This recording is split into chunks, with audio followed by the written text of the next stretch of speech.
Louder! And it's time for the Gore N More podcast. Gonna have a good time. Gonna have a good time! Yeah, we're gonna have a good time. We're going on now. A ball break, walking hand in hand in the moonlight. We'll be the sweet soul there.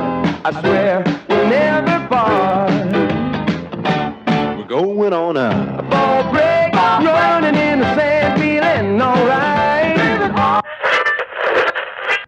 And what's going on, Gorehounds? Welcome to a very special episode of the Gore N More podcast. I'm your not-so-mean, fluff master supreme, Big Johnny D, bringing this shit show in. However, I don't bring this shit show in alone, for with me, as always, are my beloved horror homies. Started off with that Dark Lord of Knowledge, that Chad Daddy, way down yonder on that Chattahoochee, Mr. Chad Chrisman. What's up, bitches? We have that Duke of the Dead, that Dean of the Deceased, Lord Scubacaba, host with the ghost, Mr. Steve Vasquez. Hola, mi amigos. In a very sexy hat, I may add. And you know him as that killing machine. He is our beloved Meat Mountain, and boy is it meaty, Mr. Bobby Amone. Good evening, people show. Welcome to the shit show. Today is August 14th, 2023. And well, we have a wet episode today. Well, we're talking fucking Friday, part 8. Jason takes a boat ride. Nope, Jason goes to Manhattan. That's right. Jason takes Vancouver. That's right. Jason goes and sees the big city for about a whopping 5 minutes, to which we are going to discuss. But first, before we do that, we're going to do what we always do, and that's right. Let's talk about what the fuck we did in the past weekend.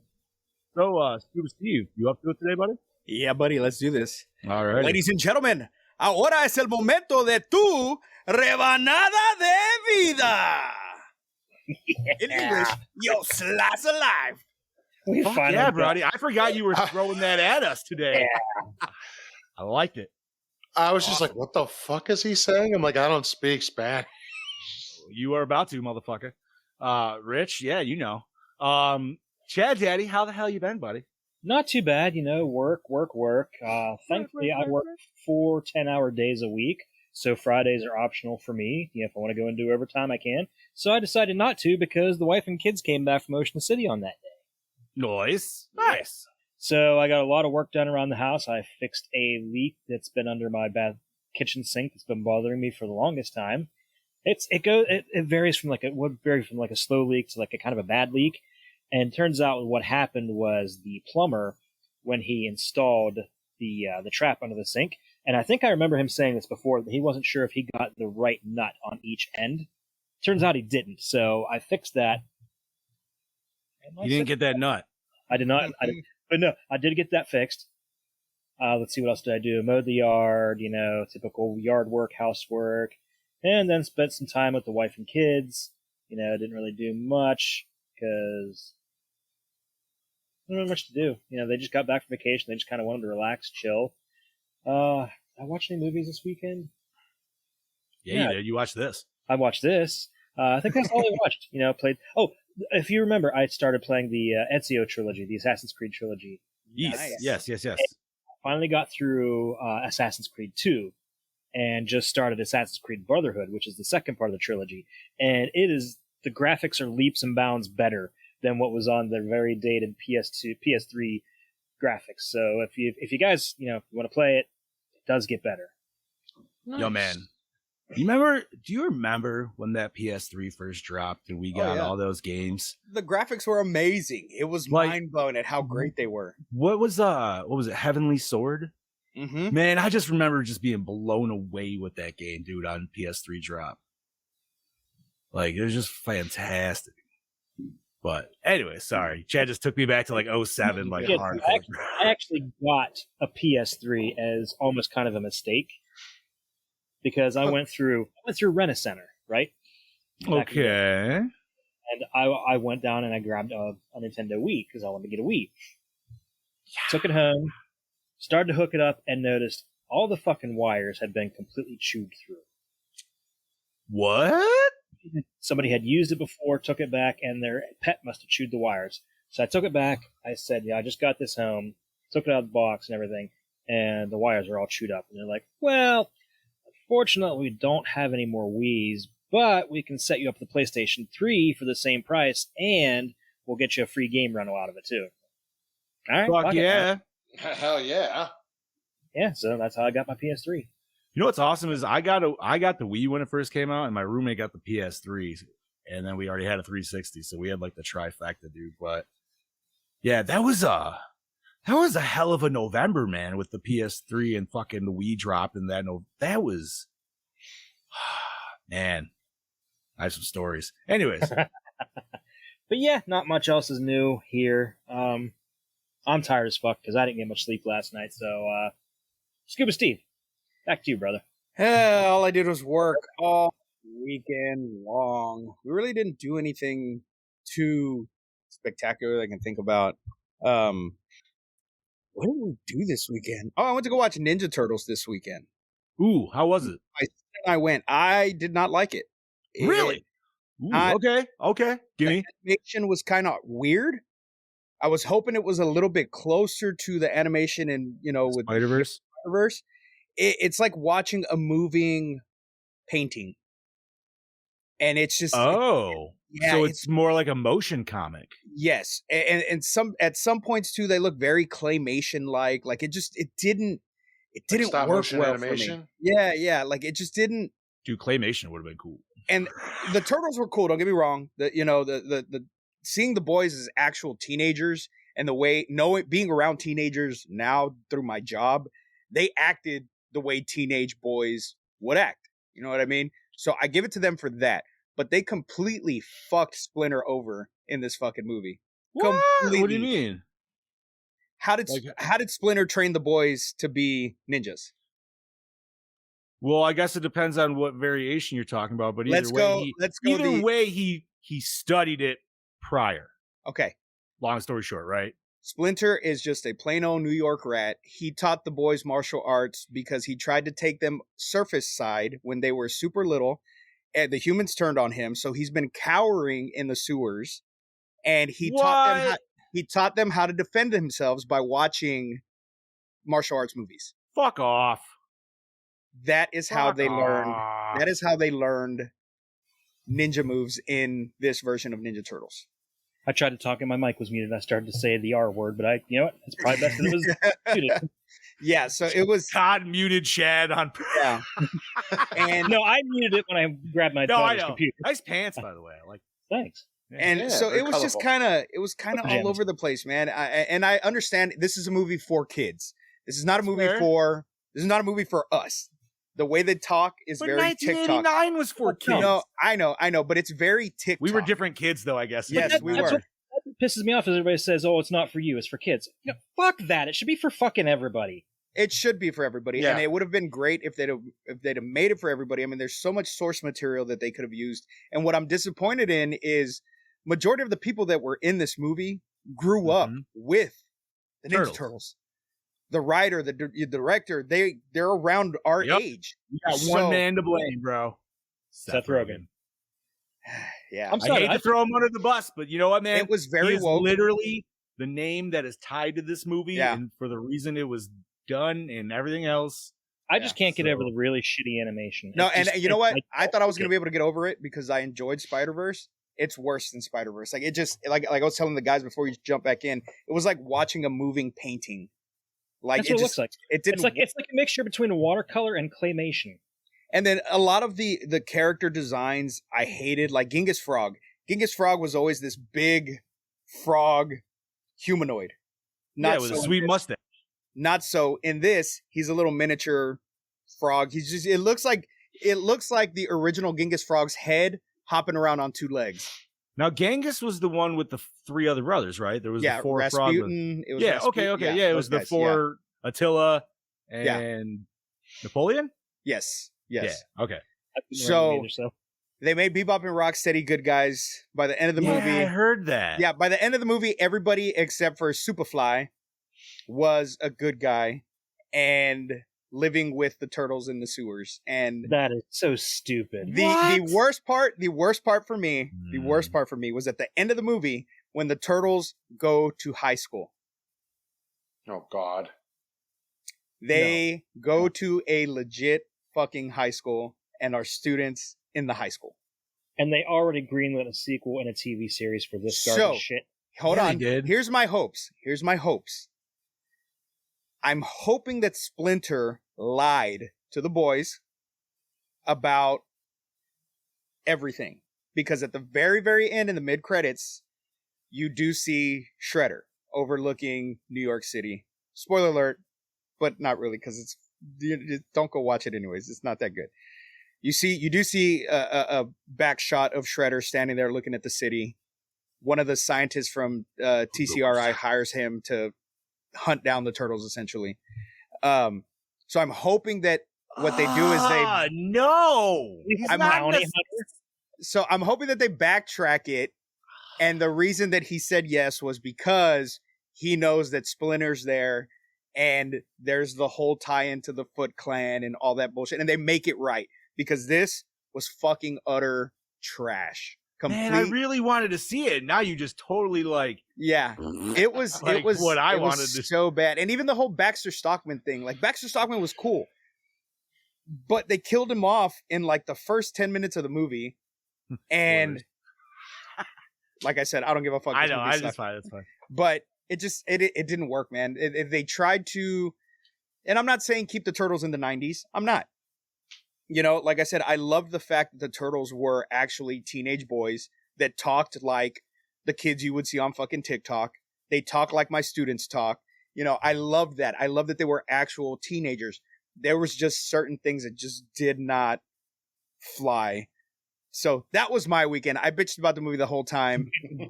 My son was I'm just thrown off that like they learned fucking ninja moves from a Jazzercise video, dude. Like what the fuck? Yeah, they watched martial arts movies, and that is how they learned.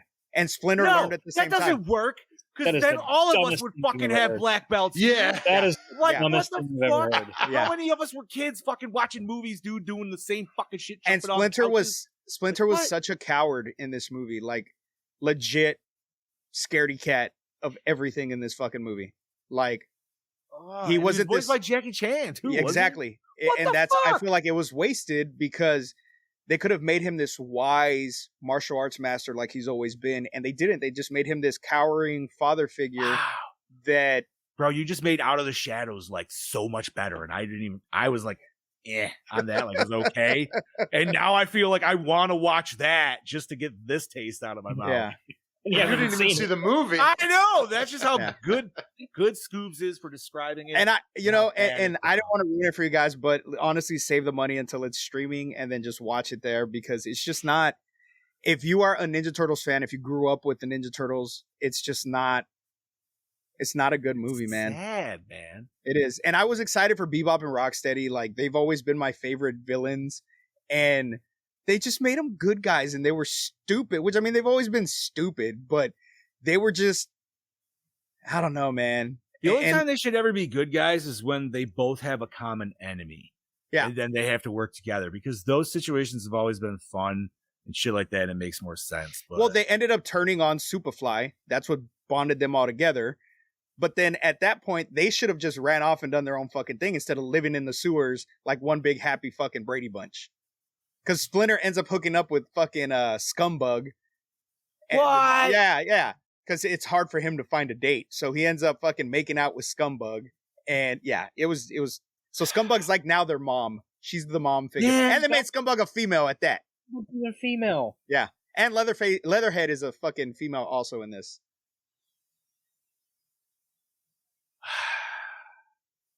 wow. That's my weekend. Bobby, Man, if I had what- some sales, the wind just came out of those bitches, dude. Like, this week, Scuba ruins everything. no, you don't ruin anything, dude. Like, I would say, if anything, thanks for the heads up, dude. I have to say I'm happy to hear that because I just had a feeling it was going to be absolute pure shit.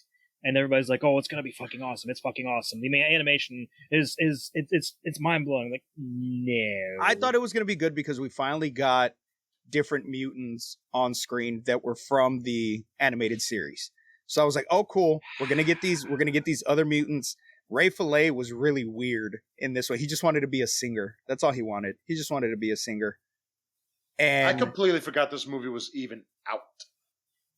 Man, I like, didn't. and I it- saw ads everywhere. I'm not gonna lie, dude. Like, I really wanted to see it, just being a super dude. Like, cause the last animated one of just TMNT, I fucking love that. yeah, one. it was good. Not It a was- lot of people liked that one. It was I liked weird. It was different, but I Yeah. liked that it was different. You know what I mean? Like, yeah, they look a little bit more like frogs, but whatever. And I at like least that. it was in continuity with the live action movies. I know that was the coolest Yeah. fucking part of it. Yep. Especially when you see all the shit at the end. The You're fucking like, oh, the this is helmet fun. on the shelf, the samurai the- helmet and shit. The time that step and the, there, the time scepter. That was Yeah. the thing I noticed first, and then Splinter's Helmet. But anyways, Bob, how the fuck have you been, brother? Oh, I'm good. My weekend was not, bombarded with a bad movie. I can certainly say that. I'm just going to say Fair. it straight up. Fair. My weekend was bombarded with me turning 30. I am now officially out of my 20s. Happy birthday, Welcome buddy! 30, buddy. Thank you. 30, And 30. I'm going to say this now. I don't really care what anyone says. I feel better at 30 than I actually did in most of my 20s. So for me, it's not like, oh, it's down here from here. I'm like, I don't know about you. I feel pretty good. I hope it's uphill all the way up. Keep That's that all in I'm mind, going to say Sally. for that now. That was very orange. But so Friday night, me and my girlfriend went out with a couple friends of ours, just had ourselves a little Italian dinner with some friends in Pennsylvania. And then we went and watched her friend's band play for a little bit. Saturday was we went to the beach and then went birthday shopping at Scarecrow's in Pennsylvania. And I would show you what I bought, but it's in the other room. It's waiting to go on display. So, but I'll show some stuff next week. I bought myself some good stuff for my birthday. And then it basically was a chill weekend. Then we went to dinner again for my birthday. And then Sunday was we went axe throwing with couple of my friends. I And then saw that, dude. Oh, dude, it was so much fun. I mean, I've done it a bunch of times. We literally had the whole place to ourselves. It was wonderful. Played like 5 or 6 games total for an hour. I've seen hatchet throwing. I've never seen full fucking axe throwing. No. That was to take pictures. No, we were Oh. not throwing full-fledged axes. I was gonna say, I was like, I feel like that's a workout, dude. Like you Would get have like been great to see. right, like you get 5 I of mean, those.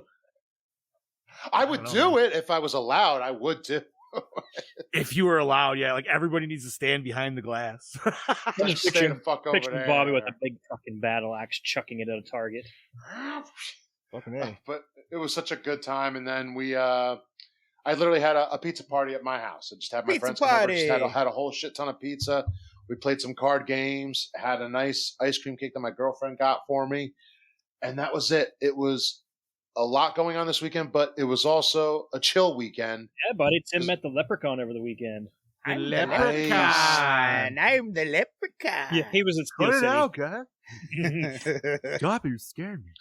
Where you If gonna he go? ever comes to Mania, I will meet him. Oh my God! Stop! You're scaring me. Who, Garth? I'm the Gar. leprechaun. Bro, if Mike Myers and Dana Carvey ever did a con meetup, dude, like I Oh, would fly to wherever that would probably be. yes. They don't I get would along too. anymore, though, so that's kind of an issue. Oh, no? I bet it's Yes. politics. I think part of it. I there's could a be big- way wrong. I know there's a whole story. From what I heard, they do kind of get along now, but Maybe Dana Carvey felt fucked over because they had to have been feuding before Austin Powers. I think- 'cause he I think a never part- brought him in there. I think a part of it is Dana Carvey wanted to be the bigger star. I I think can that's see that. I can see that. He started before and shit. So yeah, sorry, man. Master in Disguise just didn't do it. Never watched it. I thought it was terrible. It was pretty I bad. never saw it either. Yep. But then again, you have the Love Guru from Mike Myers. Yeah. As terrible as that is, I've never I watched will it. say I chuckled. refuse to watch it. It is the lowest brow of humor. Not me. I would say just a nut hair above Stan Helsing because it's obviously Ew, Bill that's, Par- ooh. it's not parody. That's not good company to keep. No, Yeah, I know. that's- That's why I'm being honest. It's not a- But it's closer to like Austin Powers 3, where you're just kind of like, I'm done with this. You know what I mean? Like you just Fair kind of enough. like this feels dated and just doesn't work with the times. I really Like, wish Ju- we could get another Austin Powers, but that'll never happen. Justin Timberlake in it was fucking hilarious. Like that's the reason, honestly, to watch it. JT is legit a funny guy. I've seen him on SNL. He is, yes. And that I think he was like a hockey player, and he was called Jacques Lecoq something, and he had like this huge like fucking dick. So every time there was just scenes of him, like it would just like you'd hear it like hitting the fucking floor, and everybody would be like, Oh yeah. God! Now I think it was basketball. That too. Pretty much that scene, but just used a few times over. Oh, I fucking love that part. Anyways, but so it sounds like you had a good weekend, Bob. No I had a movies, wonderful money. weekend, chilled out, and just fucking had a good time. And then we sat down to watch this. I'll say it, not so lovely Friday the 13th, but we'll get into that in a little bit. I'm gonna disagree with you though. I'm going to point out every flaw right when we get into it. But first, John, your weekend. Damn, I wish I had some popcorn. I'd sit back and watch this. So let's see, what the fuck did I do this week? Oh, so we took the kiddo to Sky Zone, which is trampoline park. If nobody knows, or if you don't know, it's pretty cool. I was a little bit fluffy for trying to do the stuff like I could have, but there was a lot of kids, and I'm just like, man, I don't need to fucking like. I can't control myself if I'm mid-air. You know what I mean? Like if I'm on rollerblades or something, like still have some control. But aerial me, there's just nothing I can fucking do. Right? I don't need to take out some kid. I'm just like, go I'm ahead. just picturing just flailing out of control in midair. Yeah, I mean, honestly, like if you think about it, like, dude, just with like how fucking big I am, I'd probably sink that bitch down, get some good spring, and be like, "Pwing." But I want to see that now. Well, like, yeah, so like they have like a couple areas that are like, you know, the walls are all trampoline and just everything's trampolines. You can just run around. And there's another smaller section like that where you can do dodgeball. And then there's like a foam dump kit and then some like little obstacle course shit. So anyway, she had some fun until she ended up getting hurt. But, you know, that's kind of what you knew it's going to happen. There's always a 50-50 with something fucking like that. And then fucking went on, got some dinner, and just relaxed, dude. The wife and I actually picked up right after we came back from Mania, Remnant 2, which if you homies have ever played the first one, which came out a few years ago, fantastic game. It's a three-player third-person shooter RPG. So like Destiny, but it's way more like concrete story-based. And so the standard edition was like $50, and her and I do the game share, so it's one game for two of us. So it's like, okay, cool. And what's up, Gene? How Gene you doing? there. I was waiting for you to stop so I could say Gene was in the house. No, absolutely. I saw that. I was coming. But no, it was so her and I were playing that, and then Sunday Sunday was just a relaxed day. Played some Sea of Thieves with the whole family, and then fucking MK, and then I watched this fucking movie, man, to which I'm ready to talk about now because Yeah, let's get into this. it's going on too long. So that would be part 8, Friday the 13th. Jason Takes Manhattan, which came out July 28th, 1989. This wasn't anybody's pick, but who haven't we heard from in a while? I don't think Scoobs has done one for a while. Scoobs or Bob? One of you two. I don't give a shit. I'll do this one. I don't really do it, so I'll do it. Go ahead, Bob. I like how Scoobs looked After- at Bob even. Like it was like kind of... It's like your turn. I'll take it. After an electrifying return from the bottom of his Crystal Lake grave, indestructible psycho slasher Jason Voorhees ships out to visit the Big Apple, Vancouver, and paints the town red. That's bullshit. Allie. Yeah. High school senior Rennie Wickman is in for the ride of her life. Well, not really. And possibly her death. That's bullshit. Sorry. I'm sorry. All right, I'm done. When she and her classmates take a graduation cruise bound for New York City, little do they know that crazed serial killer Jason is a stowaway who quickly transforms the teen-filled love boat celebration into the ultimate voyage of the damned. The Catholic love boat. Oh, I was just thinking about that too. Oh my God. Only a few survivors reach New York, where the bloody rampage spills into the gritty streets and subways of Manhattan. Bullshit. In a deadly game of hide and seek, leading to a toxic confrontation with Jason for the one last final time. Yeah, okay. Directed by Rob Hedden, whatever. The Colony, Any Place But Home. Written by Rob Hedden. Knight Rider 2000 and Clock Stoppers. I was about to read that. You were about to say Cockstoppers. I was about to say Cock Stoppers. Yo, man, Clock I should've Stoppers been was an awesome movie, dude. I should've always been wanted that touched. watch. I've never seen it, so It was a Nickelodeon movie, dude. It was like one of their first ones. I think it was like came out right after or before like Harriet the Spy. ooh, all right. I'm gonna have to go check that. I like a Yeah, good sorry, Nickelodeon weird movie. bank of Nickelodeon knowledge. It's okay. Produced by Randy Shoveldave. Close enough. Ninja Turtles: The Next Mutation, The Tooth Fairy, starring Scuba. Oh, yeah. No, I wish I was in this movie. Starring Kane Hodder, Chillerama, Robin Hood, Ghosts of Sherwood as Jason Voorhees.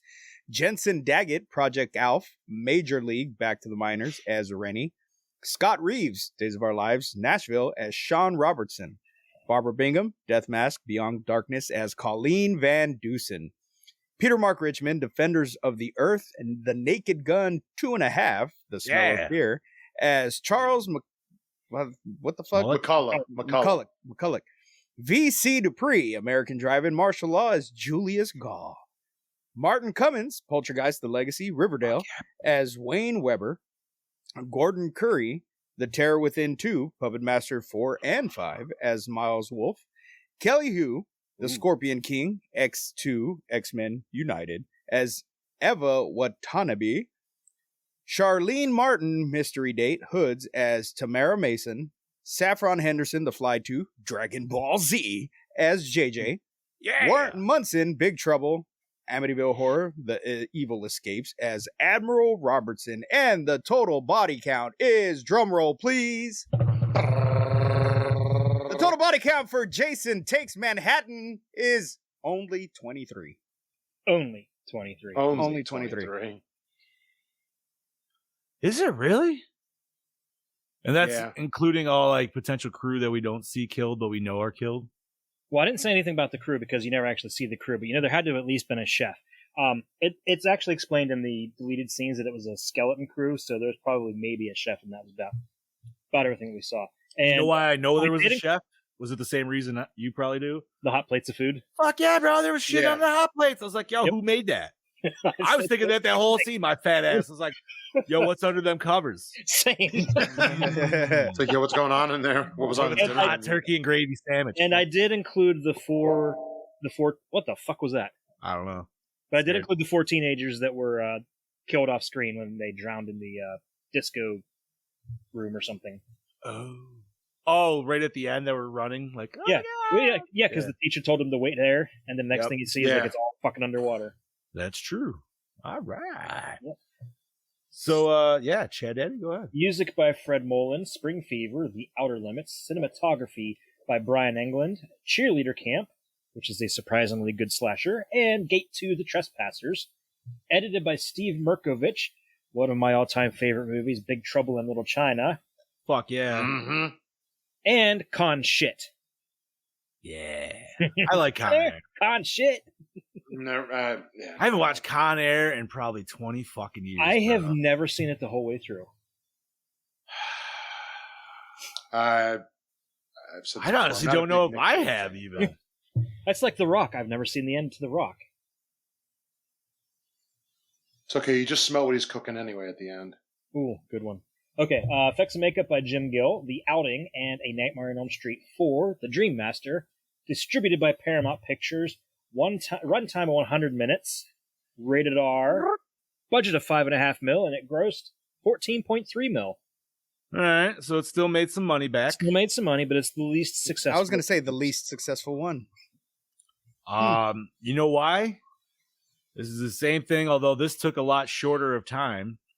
But 80s was pretty slasher filled, as we all fucking know, man. I think people were just feeling fatigued at this point.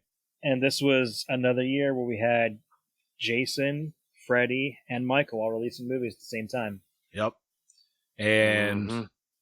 I don't know, man. It's just like how superhero shit feels now, man. Like everybody just is fatigued, and you're like, Burned out. okay, man. Like you guys just pumped it a little too hard. So That's like Blue Beetle coming out, and I'm like, that's still a thing. like I want to see it, I do, but I know it's gonna tank. You know what I mean? Like, because it doesn't matter now. Nobody's going to care. Yeah, and I think that was the issue with Flash is that we know it doesn't matter. So that's only a small issue. I still think a big issue was Ezra Miller.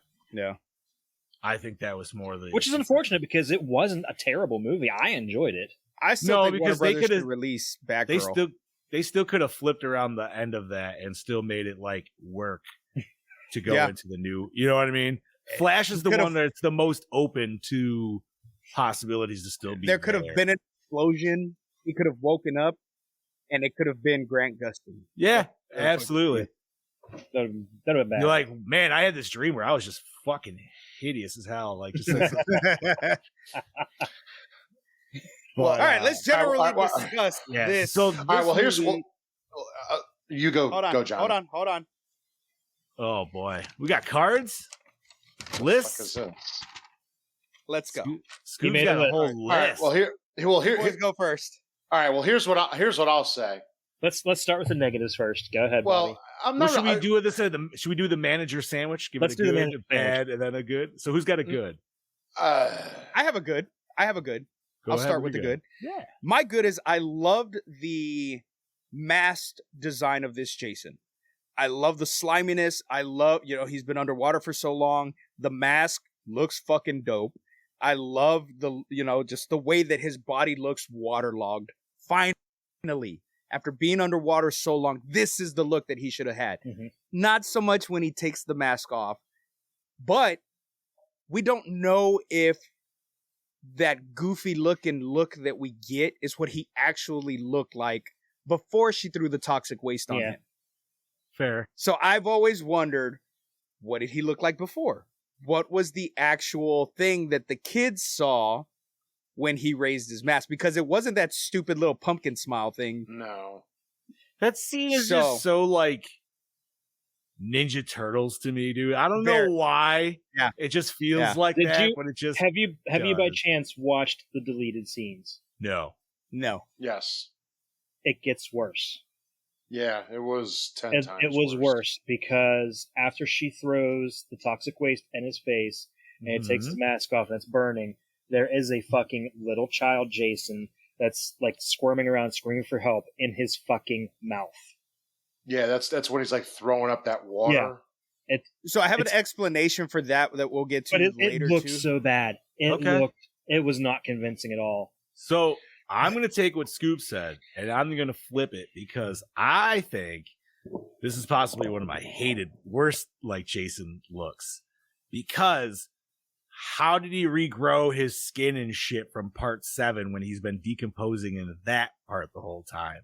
Because 7 was such a cool fucking look, and then I feel like he just took it away from us. On top of that, this mask isn't even Jason's fucking mask. No, this is a recreation that some kid found. So why does it even have the fucking axe mark in the fucking forehead? How would they even know that? Pictures from the newspaper. From the you mean the pictures that someone took? Tommy just making these off the fucking sidewalk? He might be. Tommy's got to have a job. Like, listen, if we're gonna go with like Tommy started a mask making business and that's why he had one in part 6 and now he's just selling them because he knows people fucking go nuts for the legend. Okay, cool. Still, like, I don't know. The battle damage always bothered me because I'm like, how would they fucking know all that shit, dude? It should be like a clean hawk again, almost. One thing that bothered me about this was his fucking fingertips. There was no makeup with a fingertip. It was just bare human fingertips under the gloves. I didn't pay attention. I didn't pay that close. I feel like I was always looking at his forearms and just how like jizz covered they were. As soon as he climbed up the railing of the boat in the beginning, I saw that. I'm like, oh, there's his fingers. So this also suffers from part 7 issues where all the kills are fucking pull away for the most part. Yeah, but at least we get blood in this one. We do get some blood, and I'm not saying like the lead up to the kills. Some of them weren't like intense, but Oh, you know what? I will give you a good one. This is the one where we get it's unofficial, but it is official. Like he has morph ability. Yeah, He has have morph full ability. fucking like deadite. Yep, Oh, he is fucking. That's exactly why they put it in the game. 100% supernatural. Like, and if anybody, there's a few scenes anybody I think could pull out, but the biggest one I'm going to pull right is when he kills JJ, because she literally drops the fucking guitar, runs down that thing, and he's already at the bottom of that stairwell with said guitar to slap her in the face. Same with her Uncle Charles when he runs from Jason. Runs and he's upstairs. Yeah. Like he fucking chucks him out. I was like, wait, how the hell did he get upstairs already? When he's looking back and he's like, oh, you know, he's right behind. You know what I mean? Like, yeah, dude, he has that. That's literally what I thought of too. I thought of the video game sound. Like he was just like put himself right up there. And I gotta say that leading into this movie, they did some really, really awesome promotions. Like they sold the hell out of this movie. And the best one was when Kane Hodder went dressed in character on Arsenio. Never broke character, just sat there and stared at Arsenio the whole time. I think once he got up and went after him with the axe. It was, look for it on YouTube. It's the best thing. I remember seeing that when I was a kid. Seen it. For sure. Yeah. You know, so I'm going to give another bad. So he was underwater from the ship all the way to fucking New York. No issues. Made it to shore. Wasn't fucking freaking the fuck out. Nothing. But this wall of water comes rushing at him under the fucking sewer. And all of a sudden he turns back into an infant. And he's like, Mommy, don't let me drown. Like, what the fuck was that? Well, that was toxic waste. So when he went back to New York, when they got to New York, was he just like holding on to the bottom of their boat so he made it at the same time? Or is he somehow trudging at the bottom like... I thought he was just trudging at the bottom. That's what I've always just like envisioned. always. I didn't like. Well, that's what I always did until my wife was just like, maybe he's holding on to the boat, and now I'm just like, oh, like what if he was just holding on to the fucking boat? But that would lead to so many more questions of like why he wouldn't like punch through. Yeah, he could have just killed them all. Yeah, he could have but killed why them does all. he? But why doesn't he kill any of the other fucking New Yorkers? Like, why is he on exactly? such And that's deadbeat fucking like that? What I feel like he would murk everybody on that subway. But maybe that has to do with the Crystal Lake curse. They're from Crystal Lake, so he has that urge to kill them and only them. Because he does kill, what, three other people that are New Yorkers? Because he kills the two thugs. He kills fucking Ken Kirsinger in the fucking diner. Does he, though? Because he just throws him against the wall, and his shoulder hits the glass first. So I don't really count that as a kill. I count that as a knockout. Which is bullshit, because... I think he played Jason in one scene too. Ken Kirsinger did. He played Jason in one scene, and that's how he got the fucking role in fucking Freddy vs. Jason. 2 scenes. I mean, he's a big dude in that walking scene, walking out of the subway car, and then he also got hit by the car because they didn't want Kane. By the police they officer. didn't want Kane to get hit by the car. Police car. Yeah. I mean, there's definitely goods and bads in this flick. And the movie looks the cleanest out of all. It is. It does look the cleanest. That makes sense. But it just takes so long to get the fuck off the goddamn boat. Why does he go to the boat in the first place? Why does he kill those people when he's like, you know what? I'm going to take this dinghy. I'm going on a cruise. Yeah. Why? He's just like, you know what? Fuck Crystal Lake. I'm out. Again, I think it's the Crystal Lake curse, like you said. He's after them. They're the last graduating class of Crystal Lake. And I think it has something to do with it. Yeah, I guess. Because and watch the deleted scenes, it explains a little bit more where they're the last graduating class. The high school was shutting its doors. You know, they were. Oh, really? Yeah. Yeah. See, that would make more sense if they explained that. Like they were like, "Yo, this is actually the last legitimate class that'll be coming through Crystal Lake." Like that would, like. Because I don't know, just the tie that she saw him when she was a kid, and like that's the only kind of like tie that personally I could see. I guess besides that. So supposedly she has powers also, and I just found this out.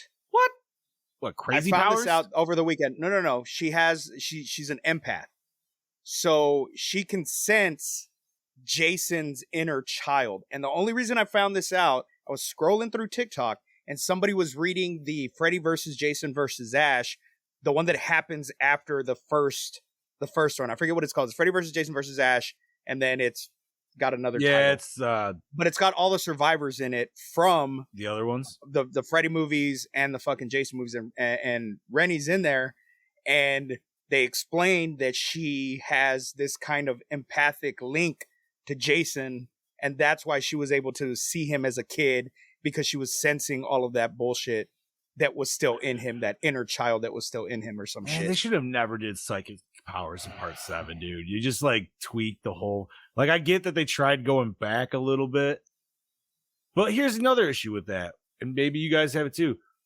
We saw 3 different variations of Kid Jason. Yeah. There's and I didn't non fucked up form, and then like midway fucked up form, and then completely like what we would expect to see. Yeah, and I didn't understand, why was he fully, like, why did he have hair and he just looked like a normal kid at the end? Like, that didn't make any sense to me at all. He should have been. I still say that didn't happen. That was still her hallucinating again. But he looked too like, what's his name? Right. But we don't know what he was. He was just probably looking at a melted Jason. He was staring down at her shirt. Right. Yo, so there's another thing, man. Like, I feel during that scene when she got booted up with fucking heroin or whatever the hell she had, she would have had a way harder fucking time doing everything she was doing. That was definitely heroin. But like, I'm just saying, like, imagine just putting yourself in the shoes of never having done a drug like that, and now you're running around a city you don't know, being stalked by a fucking killer you can't kill. Like, yeah. I feel like that girl should have had way more freak out sessions, dude. You know what I mean? Like, this isn't Terrifier where she would have like came into her own or some bullshit. Like, you know what I mean? Like, drugs would have been the superpower. No, like, this would have been a bad time. And I did. So what? Another thing that always bugged me was that Brody. Yeah, Brody. I thought the same shit. I'm like, ooh, she just got the HIV. Like, there's no way she didn't get the HIV from that needle.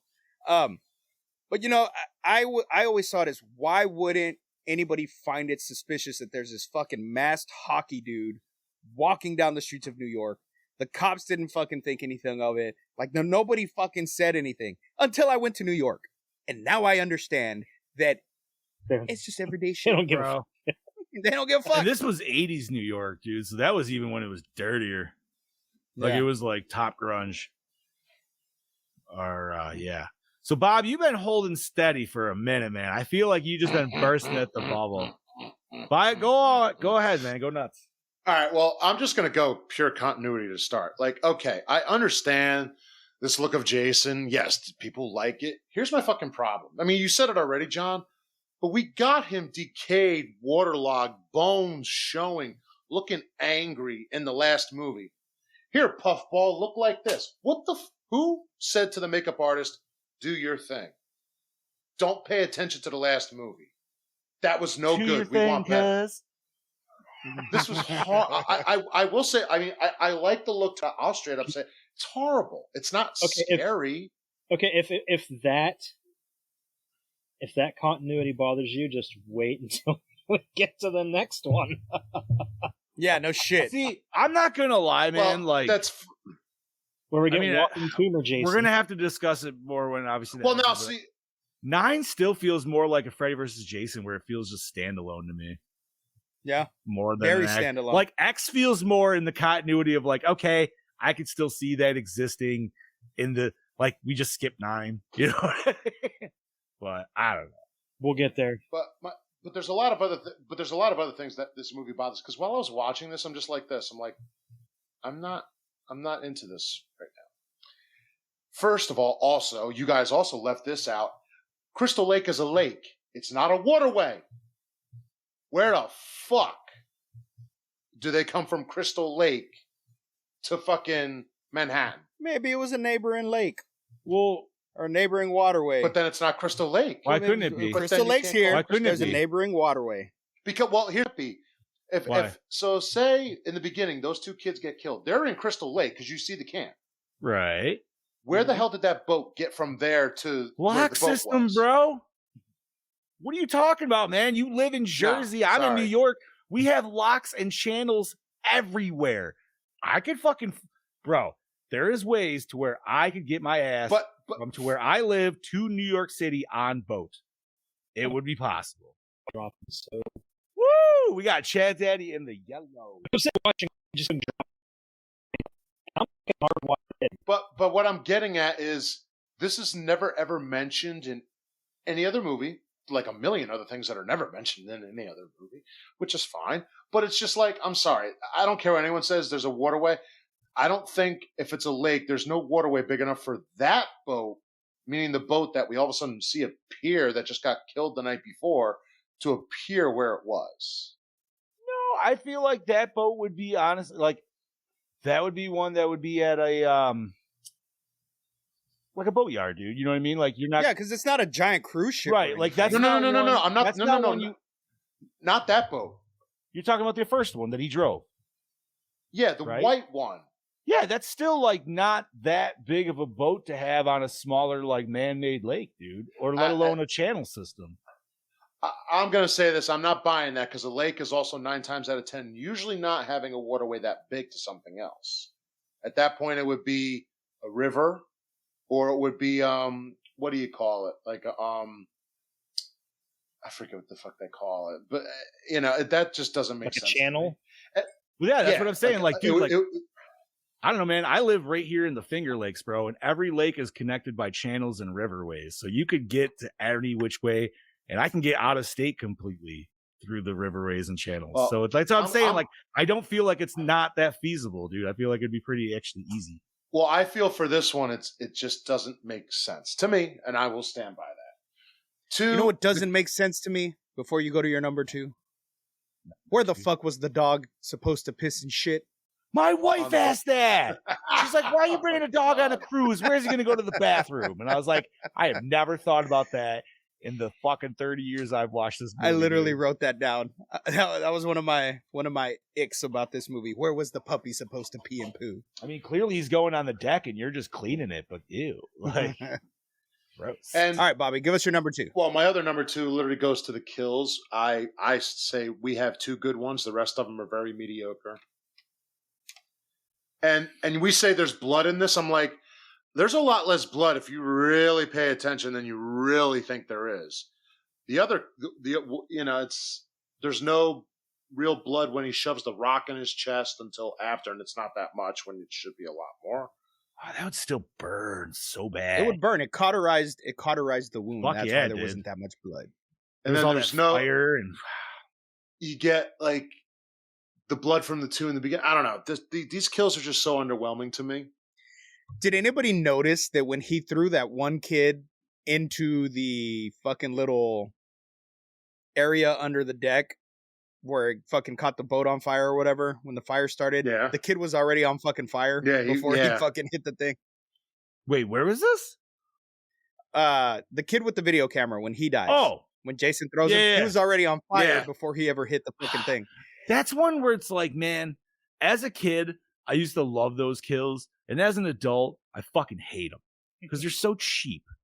Because Yeah. it's just like, no, man, you want to just be able to throw somebody into a panel and everything would go to fucking shit like that. Like, you know what I mean? Like, I don't know. That's some fucking, Yeah. that's no, some like that- 1950s bullshit, dude, that they were still just like, yeah, we're going to rock with it because it works. But this movie is just so underwhelming to me anymore. Like stupid continuity. It had a and lot also of potential. Yeah, and also the streets of New York or the sewers of New York do not fill with toxic waste. Where that really ever came from, I will never understand. It's an urban legend, Bob. They were playing Dude, off of urban you know what, legend. man? I feel like most people in the 80s would have easily believed that New York City's sewer system was. I know I did. I was like, yeah, I dude, believed that's it. believable. Like, Just like it's there's New- gators in there too. it's New York City, man. It's disgusting. Like, they don't care. And the giant sewer rats. I mean, there's just toxic waste chilling in alleyways, bro, that he's just drowning people in. So I will mean, say you guys- Jason did have his hero moment where he killed the druggy rapist.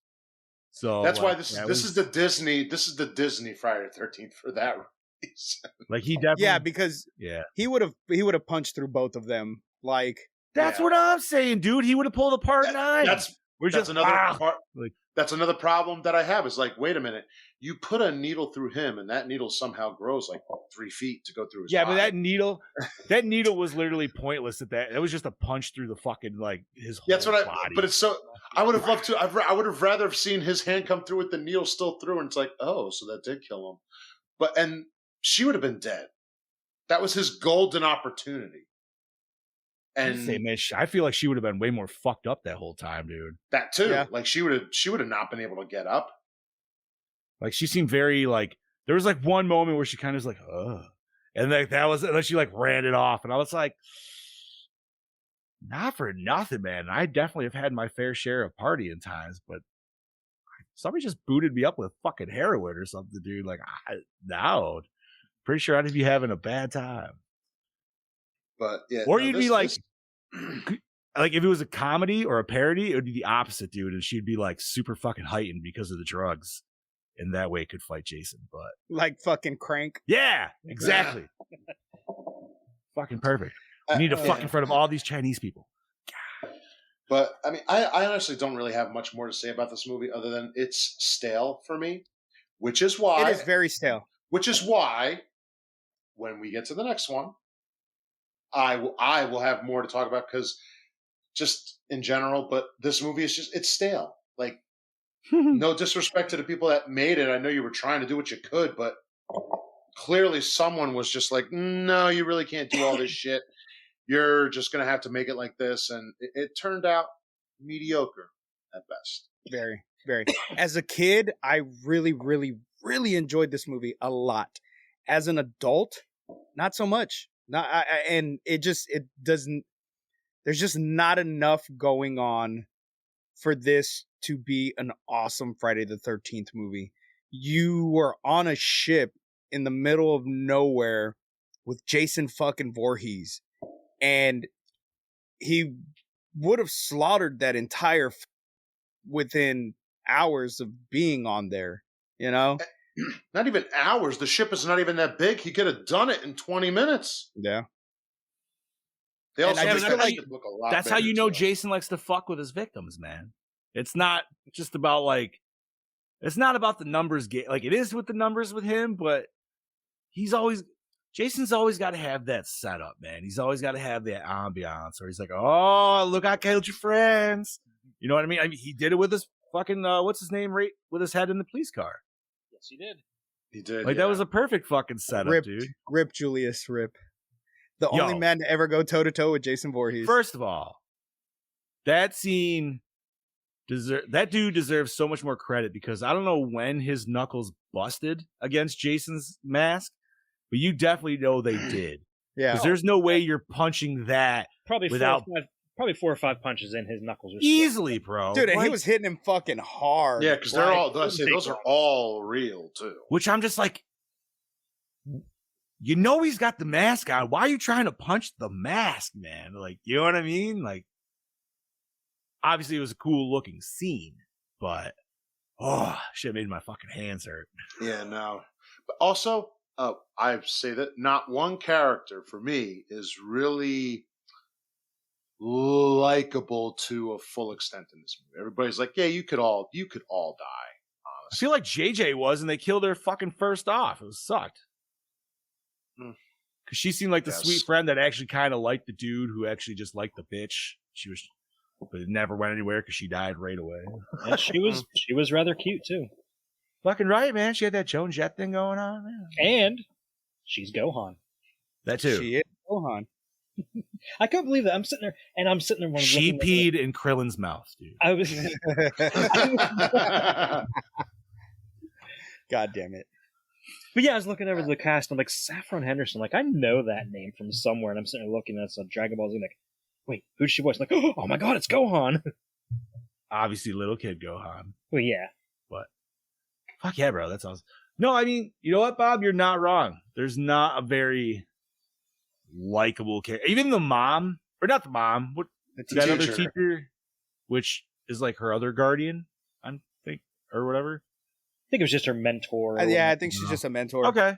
Like, she was sweet and nice, but you never really felt like, I don't know. Like, she was dead. You're just like, oh, damn. Yeah, like like she didn't even when freak out. She was just like, that was her only trip. She was like, oh my God, she died. I'm gonna stare in this oil and trip balls. And then she fucking did. But no, but why didn't anybody fucking try to help her out of the goddamn car? Like, what the fuck? Because they were just like, yeah, no. And then she gave up, actually. and She then did they're a long like run. far away from the car, and they're like, "Oh, Mrs. whatever the fuck her name is." Boom. Yeah, they were way the fuck out of there before they even like. That's when you just start throwing people out. You know what I mean? Like, Yeah. get as far as you can. But Like I don't have a lot to say about this movie. I had a lot to say about the last one. I'll have a lot to say about the next one. Yeah, that's it. I just wish we got an outside shot of when she was tripping into the oil, of them just watching Yeah, her and staring. it's And her they're just- like, "Yo, what are you doing? Come on, we gotta fucking go." You've been sitting here for 5 minutes staring at that puddle. Jason is after us, and we have taken way too long of a fucking breather here. Let's go. Yeah, I don't know. And then even like, I don't know, to make the uncle an asshole, they were just like, "Oh, he shoved her in to help her learn swimming," and I'm like, yeah, I understand that is an old school mentality of certain things, but a lot of times trial by fire works quite well. And I was just like, oh man, he's just teaching the John Wayne style, bro. Like, that's fine. Like, oh, your kid doesn't know how to swim yet? Hold on. Fucking, he'll learn. He'll learn today, Pilgrim. Right. Like, I don't know. I did. And you know what? He honestly wasn't that douchey, because even like the girl that was trying to like come on to him, he's like, what are you doing? Stop. Like, But he still went with him. Yeah. listen, still went with his two heads were arguing. If there was an inner monologue scene right there, this would have been a fucking. And you know, He had she that would have devil on failed the her one shoulder and the biology. angel on the yeah, she would. She would have failed her biology test. Let me tell you why. Did you notice where the heart was drawn on the body? Yeah. Yeah, it was not in the right spot. It was on the wrong fucking spot. Well, she wasn't trying to get an A. I think she was just trying to get a passing grade. She was I trying think to she was trying to get the D. Yeah. Little D minus. Oh shit. You know, and the whole uncle thing, him throwing her in the lake, whatever. That's cool in a normal setting. But you literally fucking just said you need to learn how to swim because that Voorhees boy didn't. Oh, fucking I'm learn how not to swim saying and he didn't died. do it in a douchebag fucking manner. Pretty I'm bad. just scaring the shit out of her, and he's like, "All right, here we go." You Now, don't learn to I swim, know- Jason will get you. Now I know that this Jason guy's really real because he's killed a fuck ton of people at this point. But you know what? I'm gonna throw you in the lake where he lives, See, and if he gets you, he gets look at you. this. Yeah. Rich is feeling it right now because he got the treatment back in his day. But did your dad tell you Jason Voorhees drowned in that lake? No, he told him to lock him. I mean, Monster was down there, let's be some honest. shit As like fucked that. up as it is, that would definitely make you not want to like drown or like fucking go You know- away from the surface at all. I've only ever been in a lake one time my entire life. Yeah. I went to Manchester, Tennessee, and we were boating out on the lake. They were pulling us on a fucking tube. I was terrified. Okay. I flew off the fucking tube and I'm just floating there in the middle of the goddamn lake, waiting for them to come back. Jaws theme. And humming as in the I'm back of your floating head. there, Mhm. no. As I'm floating there, do I think, fuck, Jason Voorhees is going to get me? No. I start thinking about Lake Placid and how the giant crocodile's about to swim up and fucking eat my ass. Oh, see, I think of Jaws. I'm like, yo, there's a giant shark down there. It's gonna be. Now wait a fucking minute, scary. wait. Because this could go either way depending on how you mean eat your ass. Well, it wasn't going to be in a pleasurable way. So I Just got wanted to make sure. I got to point out. Rich said I got tossed in any body of water. Now all I could think of is they'd be anywhere. And Dad's like, "So, can you swim yet?" Just Can see you a, swim he yet? sees How a about now? puddle. He sees a puddle, just throws it. Ah! Swim, damn it, Fucking swim! brilliant. The uncle full Frankenstein, the girl pushing her in like Fucking that. A did, dude. He yeet the child. Yeet. Jesus Christ. No, I mean, like I said, dude, I think aesthetically, though, this movie, I like the intro. I like the intro to New York. It's kind of weird that they give you all the scenes that you're going to literally see later. They do. Yeah. It's just like, all right, Like, how long were those kids sitting out there listening to the fucking music? Yeah. a So, oh my long God. time. They're bums, dude. They got nothing else to do better than fucking 18-year-old kids in New York City. So it is like maybe not the first time going through because you don't know where you're going to end up at the end. So you're like, oh, cool, New York City. But then obviously, like, every time you see this, you're just like, why does it show me where everything's going to end right here? Like, that's the only shots they got. And they're like, all right, we need to take B shots and A shots here. Like, fucking get that B-roll, baby. Chad Daddy, now you said you had some positives. Now, is there anything that did we hit everything that maybe you wanted to say? Is there anything extra you wanted to add to that? I think you guys hit it pretty well. All right. That's what she said. Ooh. She did. I'm trying to think of any other positives. Jesse's mom. Yeah. Has got it going on. Damn it, that's what I started singing in my head too. All right, well, if we are kind of in that weird limbo, I'm going to pull in the DKB. And Let's see. I want to hear this. I want to hear this. Howdy fucking doody there, folks. It's your DKB here back for another episode of Gore N More. And this week I'm here to talk to you about Friday the 13th. Jason Takes Man Motherfucking Hatton.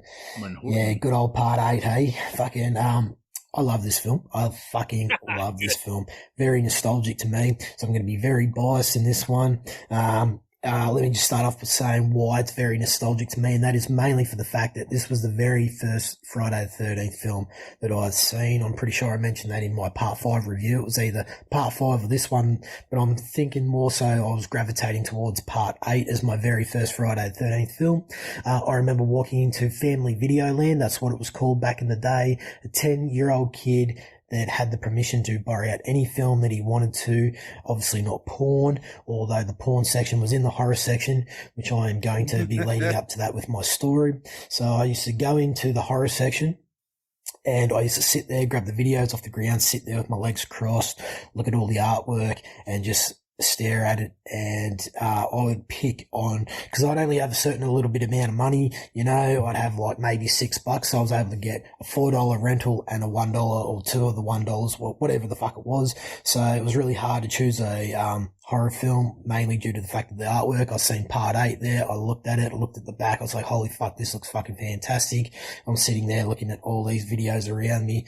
A couple comes in, pretending to look at the horror section because they're very awkward, that I'm sitting there looking at the fucking horror shit, and then they sort of gravitate slowly towards the porn, quickly get what they're getting and then quickly fuck off. Yeah, it was very awkward now that I look back on it, but at the time it never really fucking fazed me because, yeah, I had all this fantastic horror art VHS cover in front of me, and yeah, so this poster for this definitely caught my attention. So yeah, I led with this one, and I've been in love with the franchise ever since because of this film. So yeah, not saying that this film is perfect by any means. It's definitely weird, wacky and fun in so many fucking ways, but it has some major plot holes throughout the storytelling and visual storytelling as well.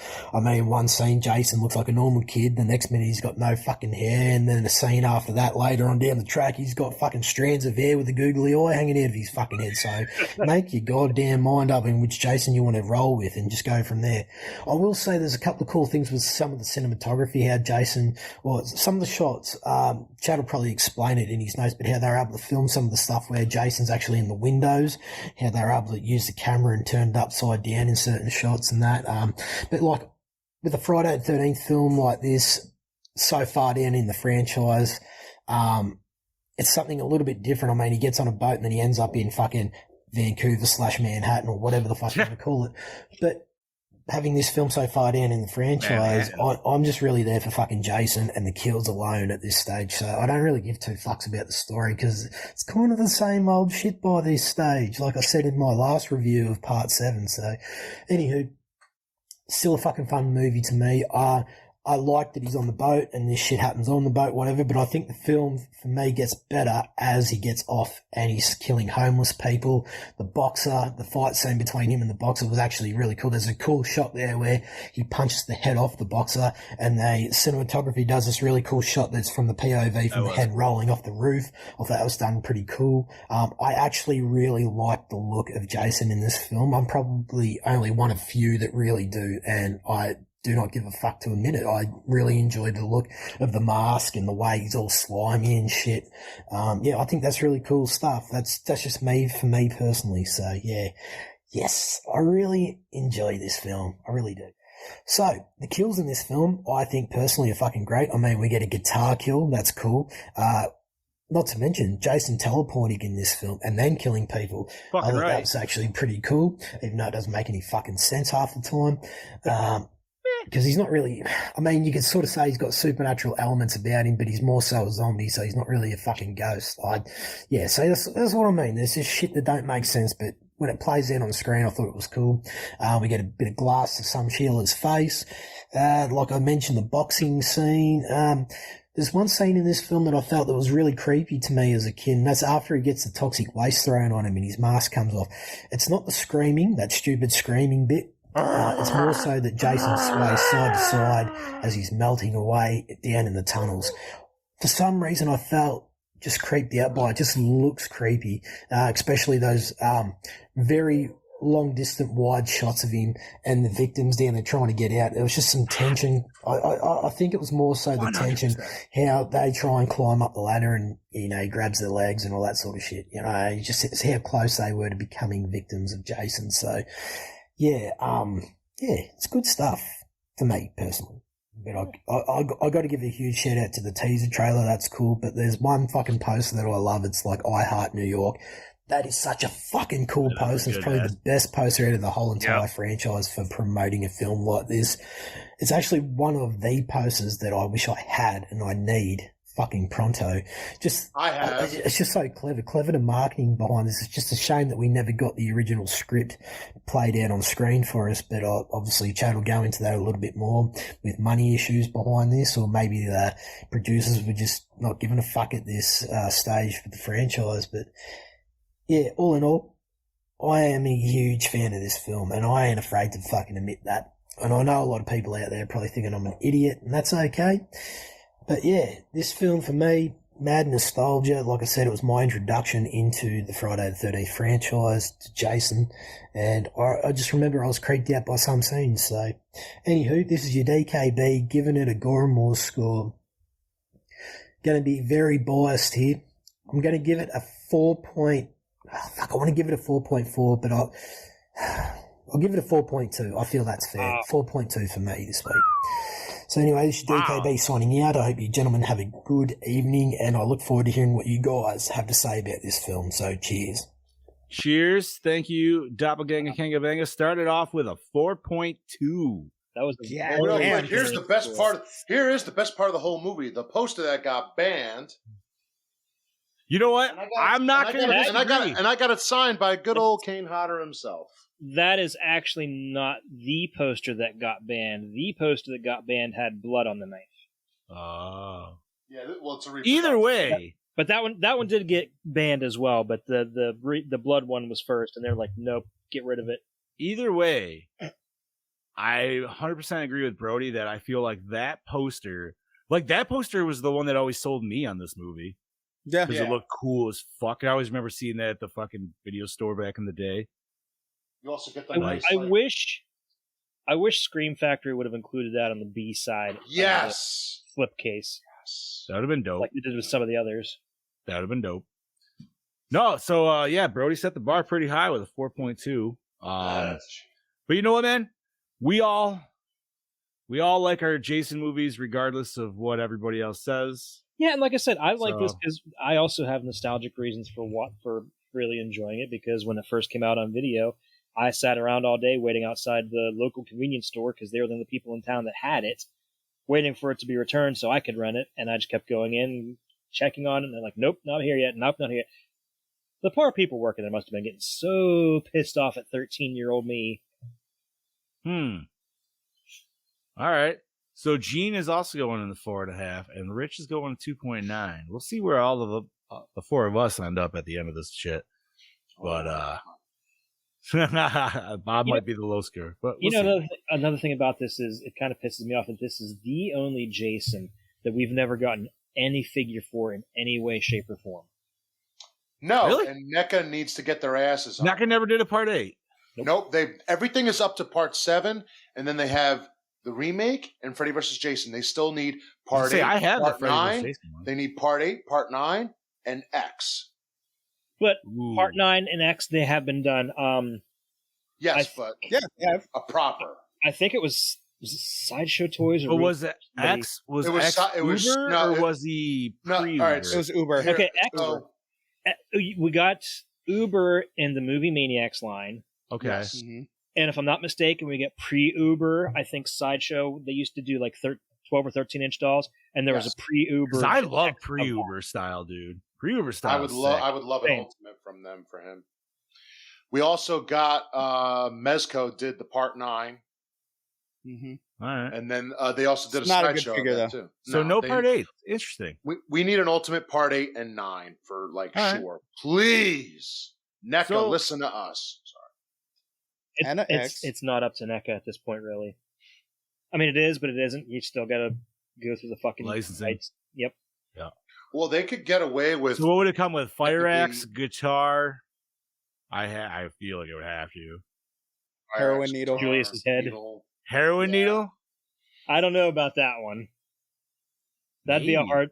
That would be a hard. I could see Julius's head for sure. I can't see them doing the needle. I Or would they just give you random little boy Jason to go with it too? Oh, they could also give him the fucking NECA is the toy company. the Yes. gun, the fucking spear gun. Spear gun. Oh, you know what? When I was a little kid, that intro scene when he like stabbed the boyfriend, you thought I that was always thought his intestines, dude. So did I. Always when I was a little kid, I was like, and I remember Yeah, watching I as an did adult, and too. I was like, I could see why I thought that, but clearly not. Clearly, it's the rubber band. Fucking A. or he says a barrel of. Oh yeah, a barrel of waste. Yeah. So, all right, is there anything else we want to discuss on this movie, or do we want to? Are we ready to hand it? Let's spread the cheeks. All right, spread them cheeks. Spread Jay. those toxic waste cheeks. So we'll start off. Kane Hodder says that one of the most fun parts of his tenure as Jason were the scenes in Times Square. He said that spectators were lined up and down the block watching the filming, and he didn't want to take off the mask to destroy their illusion of Jason. He said every once in a while he'd turn his head and look at them and watch them all go crazy. I bet, dude. I I bet mean, that shit yeah. He was was fucking like. fucking that up. Oh, Gene, dude, this Jason versus Toxie that'd be awesome, That would be Jason interesting. versus Turtles. bro. Turtles would have to win, but I feel like Toxie would also have to win in that fight too. Almost, I don't know. I just realized I forgot something downstairs. So, according to an interview in Fangoria magazine, August of '89, Kane Hodder vomited on cue in the final scene after drinking several pitchers of water. This was not a special effect, and I actually have that fucking issue, and it's so do I. downstairs. And I was gonna bring it up here.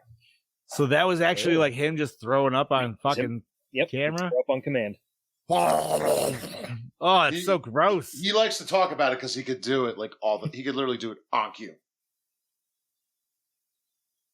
And he didn't even have to like finger down his throat, dude. Like, Nope. how did he discover this fucking talent of being able to fucking? Oh, Yeah, you drink a couple pitchers of water, I think your body is just gonna naturally want to puke it back up. Yeah, I agree with that. that's true. It'd been funnier if he tried to do the gallon of milk challenge, like that would make you do. Fucking milk everywhere. Ugh. Okay, so we already talked about Ken Kersinger. Rob Hedden originally wrote more of the movie to be set in New York. He written scenes at Madison Square Garden, the Brooklyn Bridge, Statue of Liberty, and the Empire State Building, but Paramount told him that the budget would not allow him to spend that much time in New York, so he was forced to rewrite the film and spend more time on the cruise ship. He says he also agrees with fans who complain that not enough time is spent in New York given the title. No shit. You know, would have been a cool kill, him throwing somebody off the Empire State Building, and then him morphing down before they fucking hit the ground. Okay, that would actually be funny to see. I feel like they could have did like, I don't know. They could have just did a little. Like, maybe he didn't have to have more locations, but I feel like he should have just been murking a few more people along the way. I feel like anybody that. got in his That fucking entire way. subway car should have been slaughtered. I feel like that. Right, that should have been Predator 2. You know what I mean? Like, that should have been that fucking scene, but with Jason. And it even would have been pre-Predator 2, which is even better. So, but yeah, it's just like, I feel that's what it is, man. Like, you get to New York, but not enough happens in New York. So it feels like New York just goes super fast, which it still kind of does. But It's like the Simpsons episode when they bring in Poochie. Itchy and Scratchy are on the way to the fireworks factory. Oh, yeah. They never got to the firewood factory. Oh, Jesus. Okay, continue on. In the original script, when Jason makes it to the dock, a dog starts barking at him and he kicked it. Kane, who's playing Jason, felt that kicking the dog was going too far, so the scene was dropped. I actually would agree Jason with that. kick a dog? I don't No. think. No, I agree with that one. Myers would. Oh, Jason. yeah, Myers eats Myers eat it, dog. yeah. Yeah, but doesn't... We got a dead dog in number 2, right? No.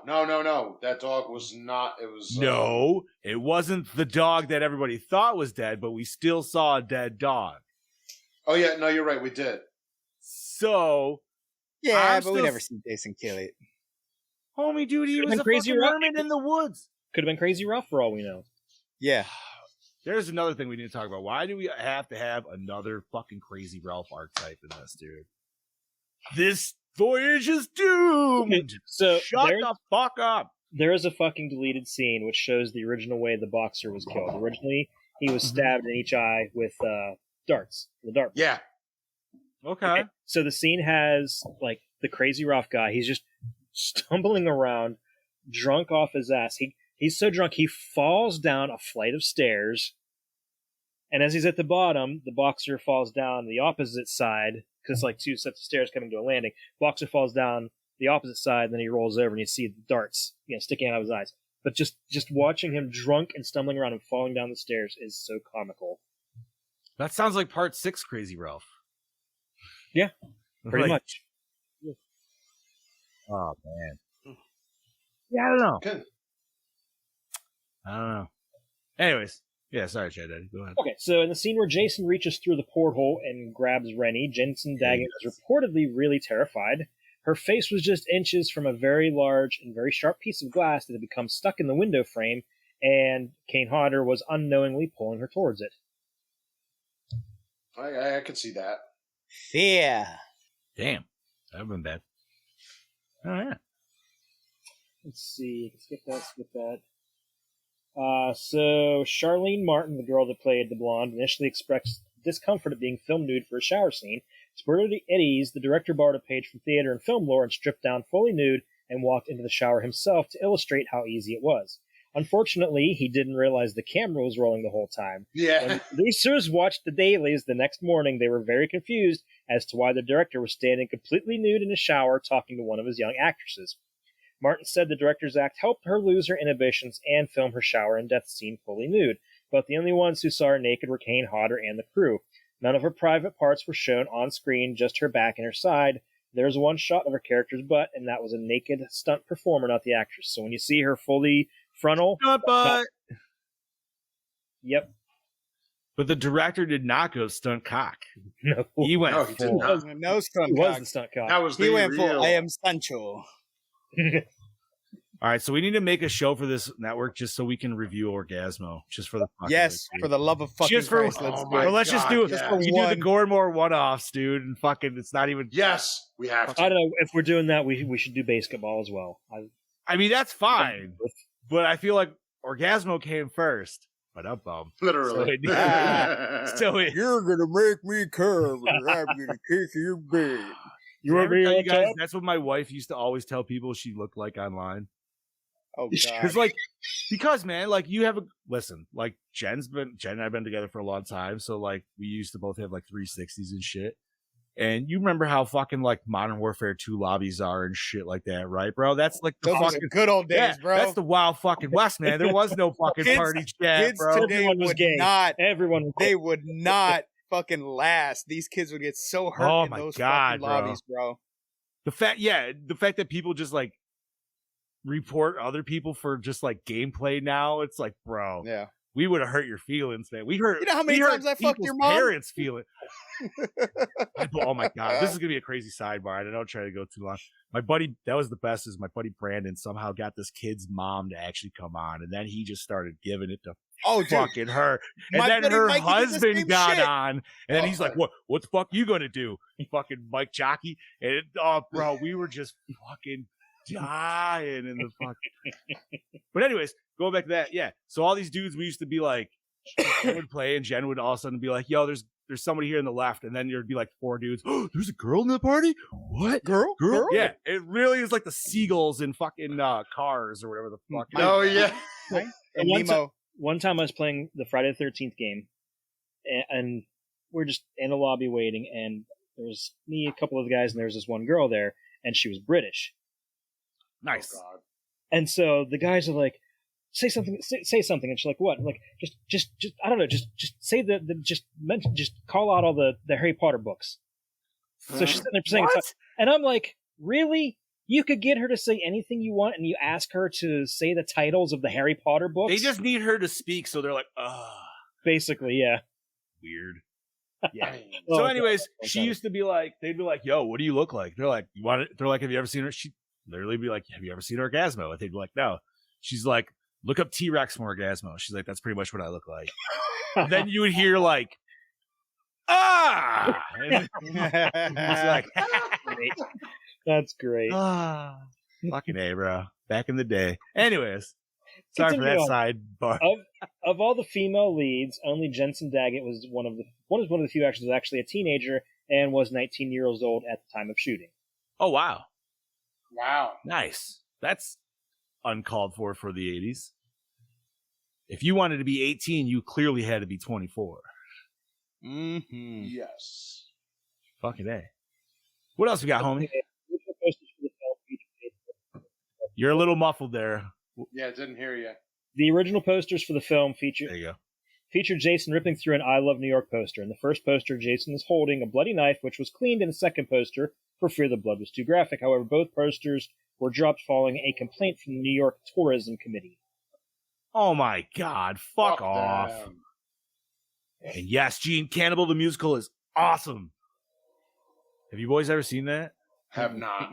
Dude, Trey Parker and Matt Stone's like fucking first, I think it's their first movie. I don't want to say that out loud if I'm wrong, but it's ridiculous. And it's a musical. It's like, it's not like super dirty for like where they went with Orgasmo and everything. It's a lot cleaner, but it's still like that just ridiculous, weird, like funny South Park humor. But fucking A. Anyways. Okay. Writer and director Rob Hedden wanted to portray Jason Voorhees as more of a supernatural spiritual entity rather than just a walking corpse. Rennie's visions were more than just her own hallucinations because her dog Toby saw one of them earlier on in the film. That's right. Toby did see the fucking. I mean, but dogs can forgot see that the like, dogs- dogs can see other shit and everything. Yeah, that's true that they can. I just took it as like that kind of shit. And the dog was smart enough to be like, "I'm out. Fuck Yep, this." see you later. You're fucked in the head. Yeah, he bounced. I like that he showed up right at the end though. Like he ditched all the shit and then he came back. He's like, "All right, cool." He's like, "I was just Everything's cool? He's like, "I was actually just fucking this bitch over in the alley." And I'm not even Dog being style. degrading because that's dogs. Mr. Beefy. Fucking A, bro. Ooh, Scoob's got the deep yawn. Tired. It's all right. Me I can too, see. buddy. I can tell, buddy. According to the DVD commentary from Crystal Lake Memories, Lee Coleman was the original actor playing Sean Robertson. A couple of weeks later, after filming had started, he was let go because, according to the producers, he came off as gay in the dailies and had no romantic chemistry with the female lead. So Scott Reeves was hired to replace him and reshoot all of the scenes that Lee had played. Wow. You know what, son? You're a bit too gay for this. Boy, that's a hell of a Not- way to go. Just not really selling it. Hey, that would suck if he really wasn't gay, though. Like, if he was, okay, like, yeah, I am. You know what I mean? But if he's not, it's like, oh. Lyle, the effeminate heterosexual. Ah, You ever see that? You ever see What's those? that? Lyle, the effeminate heterosexual. No. It's What old. is that from? It's old. It's old. SNL, right? Yeah, it's Dana Carvey. Yeah. I'll have to look those up. Oh, No. God, it's so funny because like even his wife thinks he's gay and he gets him like a male stripper. I feel like maybe I have seen that. I've never seen it. Like his wife and kids all think he's Was gay. this around the same time as like Ambiguous Gay Duo? Oh, this is way before. Way before that? Ah. The ambiguous gay. Yeah, that's going to be stuck in your head now for a week. You're ambiguously close in an ambiguous way. Of all the Friday the 13th films released by Paramount in the 80s, Amy Still and Jensen Daggett, who play lead female roles, were two of the youngest at the time of filming. Amy was 20 years old during the shooting of Part 2, while Jensen was 19 filming Part 8, making her the youngest actress to play a lead female role of all the Friday the 13th films. Wow. Every time you keep saying Jensen, I feel like you're going to say Ackles. Ackles. Yeah. Just like, I expect it, and you just throw me a curveball every time. What else we got, Chad? Anything else good? Or Okay, let's see. Them tasty nugs. So let's get into so the original scripted ending featured Jason being completely melted by toxic waste and his soul finally being released, but the studio changed it so that if there was a chance of a sequel, they didn't write themselves into a corner. Well, they fucking wrote themselves into a corner anyways. How the fuck they're gonna what was with the lightning at the end? Yeah. Just a supernatural thing. Yeah, that was very interesting. Because Child's Play did it, bro, and it was cool. So we and then Jason did it, and it made no sense. So we needed to do it again. I don't know, man. I just took it as like, because he is this weird like force of nature that finally essentially got taken out. So I don't know. Essentially. How did he get back to Crystal Lake? Didn't they explain that in Jason versus Leatherface comic series? Actually, they did. They did. That was different. It said how. Oh, that's because Crystal Lake got flushed out, right? Yeah. That's how he ended up in Texas. Like he just walked back from Texas. See, it would have made like somehow it would have made sense if like he got flushed from this down like there, like I guess not that they would still actually would have. I mean, it's about the same thing, but it's just like, I don't know, like to have that continuation, I'd be like, all right, cool. Ambiguous way. Okay, let's get into some of the deleted scenes. So, deleted scenes. Jim's death was much gorier. Jim was the second in command on the ship. Originally, Jason shoves the entire spear gun through his stomach, then rips it out, causing Jim's intestines to slide out along with a large amount of blood.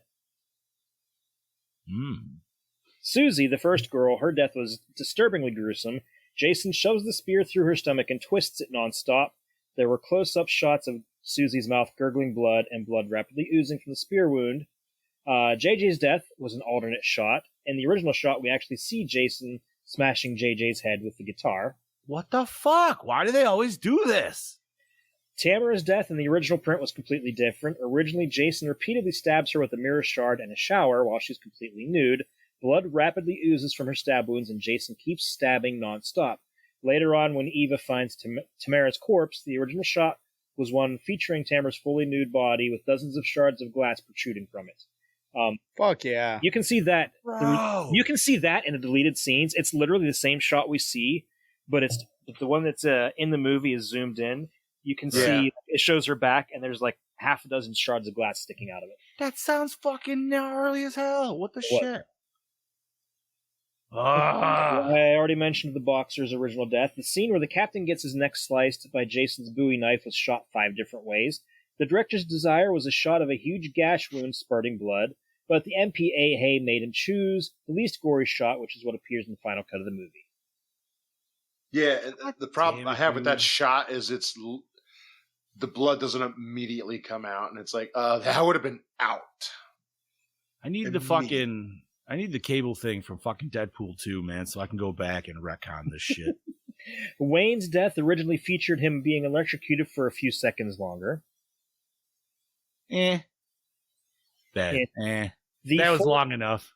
The full version of Miles' death scene actually saw him land on the spikes, rather than just showing the aftermath as we see in the R-rated version. I did like that one. We got something better, though, in Jason X, so... Oh, yeah, the corkscrew. And finally, when Jason kills the first gangbanger, the uncut print featured Jason's hand and the needle going all the way through the gangbanger's body. There you go. As it should have. So there you go. It's just like a fucking punch. The needle was just there for fun. But here's the weird thing. I know I said before these kills were underwhelming. To me, they still are. And they all got cut, yet the ones in part 7 were not underwhelming. They just got cut. Right. I don't know, man. I feel like if these didn't get cut, though, these would be fucking awesome. They would be definitely like right there. They would be right there with those. Like guitar kills sounds already cool and looked, like the idea of it's cool. Just need a little bit more. the girl in the beginning with the spear, like I feel like that's one of the better kills, anyways, just because of like the tenseness of the scene. That for me, that took way too fucking long. It's like the slowest death ever. I know, but that's why I liked it. Yeah, because he like fucked. Like, dude, like anybody else, like he was just like, man, but that's like fucking with her at that point. You know what I mean? Like, he's just doing it on purpose. I like it, but I also agree with fast. Scoobs on it. Like, I mean, if we got the version that Chad Daddy mentioned, that would have been that much more crazy. But yeah, I'm kind of wondering though, when it showed them on the boat and when they resurrect Jason, was like Camp Crystal Lake still in use? Because it's had power. It looked like it. The fucking lights were on and shit, dude. And clearly, this is where I'm wondering. That power line must have been ran pre-Part 7 because his body was on top of it. Which I'm like, I don't know about that. But it looked way too new to have been there a while. Right. Which also was questionable. One more point about that. The anchor of the boat sets that off. Wouldn't it have fried the boat? Well, why was the anchor moving so much, but the boat was just like, I'm steady as rock. Yeah, it was. And then the fucking anchor sets off that thing to electrocute him. I'm like, dude, that boat would have been fried. Honestly, I don't think the anchor could have done that because those things have a thick coating on them. And it wasn't even the anchor. It was like the anchor pulling it against the rock. So like the rock fucking did it, which is even more bullshit. And on top of that, just like, what was the roundtable discussion of how to bring Jason back? They're like, yo, man, we did electricity in Part 6, so why don't we just do that again? Like, no, man, that's just lazy as fuck. I don't know. See, if we had the original ending to Part 7, we wouldn't have had to do that. Where he actually got up from the lake and got the guy in the fishing boat and was like, oh, he is still alive. Okay, yeah, absolutely. I don't know, just bringing him back with electricity again is just like, I don't know. If I want to see a power line underwater scene, I want to watch Jaws 2. Yes. So, and everybody knows that. All right. Anything else, Chad Daddy? That's it, buddy. That's it? All righty. What do we got here, Brody? When the bitch gets ragged out on stage. Oh, that is okay. I forgot. Shit. That's also a good kill. He strangled her. I could care less. On the dance scene? I liked it because he literally just threw her down because Kane's like, I had to throw her down. Like, he looked at her and says, you can't fall, by the way. That was like that was like when you know he morphs. Like, that's the instantaneously like, all right, he's really doing this shit at this point. But I don't know. I like that scene, just how it was shot. It was disorienting, for sure. Yeah. But it was kind of a meek kill because it was just it's like when you're playing the game and you don't mean to accidentally hit the choke, but you do, and you're like, oh, God damn it. Yep. God damn it. I wanted to bend you over and fucking hit you with an axe. Like, just do the little fucking. Or I want to use the door to smash your face in. Yeah, it's not cool. Nope. I wonder if fucking Texas Chainsaw has environmental kills like you have in that one. This week, baby. Can't fucking. Yo, Friday, I'm going to buy it, baby. Man, if you only had an Xbox and Game Pass, you could just have it. I'm going to have to renew my fucking Game Pass so I can play it on my computer. No, I'm going to buy that shit because I want to go get it and be like, all right, bromosexuals, what format did we watch this on? Scream Factory. Scream Factory. So my kid fucked me and he took the PlayStation out of the room. And I told him to put it back and he didn't put it back. So I had to watch it today at work. Only problem with that is Amazon, for some reason, wasn't accepting my card, so I couldn't watch it on Prime Video, so I had to rent it on YouTube. Oh, really? Oh, that's... Yeah. Damn kids. But you watched it on your phone or your computer? Mm-hmm. Phone? Shitty. Not that I needed to fucking watch it. I've seen this none of us needed to watch it, but, you know, you still want to watch it. Yeah, I watched my digital version that I have, which is the HDX, so... Right on. Good to go. All right, douche of the film. The uncle. Is he? I would give it to the blonde girl. I'm going to go her, dude. I'm going to agree with Chad Daddy. She was. Oh, yeah, true. What are you talking about? I'm going with both. She was a cunt. At the same time, she still did offer drugs, which usually doesn't happen. Like Dare lies about that. Most people don't fucking, you know what I mean? Uncle Charles can suck a fat one. All right, so it's 2 for 2. Split. 2 for Uncle Charles and 2 for Blondie McQueen. Yeah. I also liked how though Uncle Charles was always like, "Yeah, you could have done this better." And it's like, "Yo, motherfucker, next time get over here and do it and shut your goddamn mouth." Cunty McQueen. All right. Favorite kill.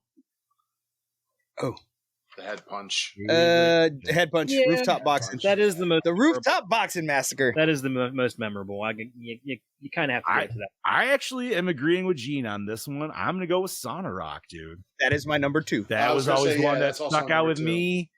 And it always makes, I'm like, the burn, like, just, he's so hot. Oh, because that's not Made an my instant, ulcers kick in. that's not an instant death. You know what I mean? Like, that's just, All right. Best scene.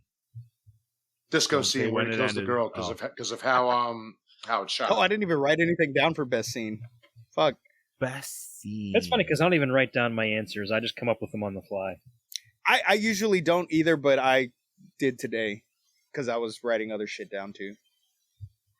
For me, I got to go with best scene for me is when he walks through, kicks the fucking stereo. Boombox? Yeah. Yeah. He turns around and That's shows him his face iconic like, yo, scene. it's cool. I've always loved that scene. I like it, but goddamn it is cheesy. It's cheesy, but that's why I love it. Because it's so unorthodox for Jason to do that.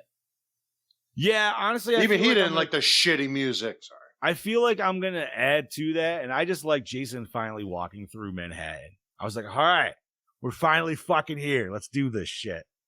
And when he stands there, And he don't do shit. when he realizes he's in fucking Times Square. I love it. He looks around. He's like, fuck What this. the fuck?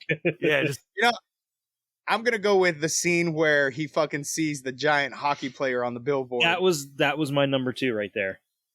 I like that because that's also equally cheesy. not even but thinking awesome. about it when I did an appearance as part 3 Jason for Friday the 13th part 3 when they showed it at Alamo Draft House, and I kind of did the same thing looking at the fucking digital poster that they had there for part 3, Nice. not remembering that that's what it was. All right. Bob, did you get best scene? You said I dance said hall, the, right? the dance hall scene. Okay. You know, that kind of reminds me of a certain versus Jason watching a costume contest 2 years ago. I was just in my own world, man. Everybody else was just NPCs to me at that point. I'm just fucking. There was just something so hilarious about that picture. Because I'm just like Homer or fucking Peter at that point. You know, there's just like cartoons playing in my fucking head while there's like supposed to be paying attention going on. Yeah. He's just like, Yeah, right. It's just black and white, like, it's like whistling Happy Dixie fucking Oh my cartoons, God. dude. All right. Worst moment or scene. Well, now. Jason transforming back into the kid Yeah, agreed. That was pretty bad. because it makes absolutely no That fucking was sense. pretty stupid. Honestly, I almost kind of want to say any scenes with the kids though, because it just pissed me off that they couldn't pick a fucking variation of Child Jason. Okay, That's what I I'm think, gonna go with. Any kid with scene with Child Jason. I think part of the explanation for that is like when you see him and he's just normal. Right. That is the person telling it. That's like how they thought of Jason, like how they thought he would look like. Because as the story gets told over and over again, it probably got lost. Down He and was, stuff. yeah, it sure. probably got changed, and you know the whole thing with him being disfigured is probably forgotten at some point. Bro, that would now, Chad Daddy, you with that idea could make $1 million fucking Friday the 13th idea, dude. Could you imagine just starting the image of just like people telling so you have people around the campfire, part 2 style, telling their versions of how they've heard Jason, but then you actually get to see it acted out. So you could almost see every different variation of all the Jasons doing their fucking thing. And they're like, well, I heard he's just a guy with a fucking sack in the goddamn woods on his fucking head. That makes me think of that old Batman the Animated Series episode where it's all the villains sitting around telling stories of how they almost Oh, yeah!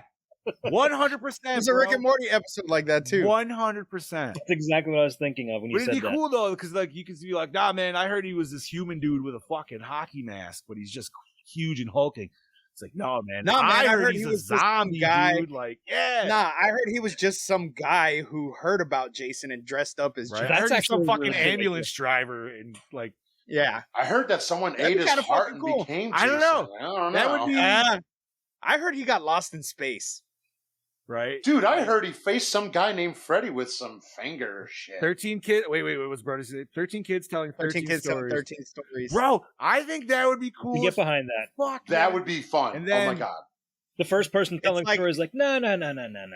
It's He like, was a are you little afraid of the kid. dark? And it's like, no. but it's all It was about- his mother killing, and then, oh, that's not what I heard. Yeah, I like that. But some I of heard- them would I have heard he be, went to like, Manhattan. Really, some of them would be really scary, and like one of them would have to be kind of funny a little bit. You know what I and mean? Like, animated. yeah, Funny It's like and one- animated. because there's going to be some doofer in the group like myself who's just going to be over embellishing on it, and you know what I mean? It's going to be ridiculous or something. Oh, Gene, you don't know what Are You Afraid of the Dark is? It was No, a no, no. I think he's. Nickelodeon- No, I think he's just he's quoting bearing the. it. I think he's just. Oh. Yeah.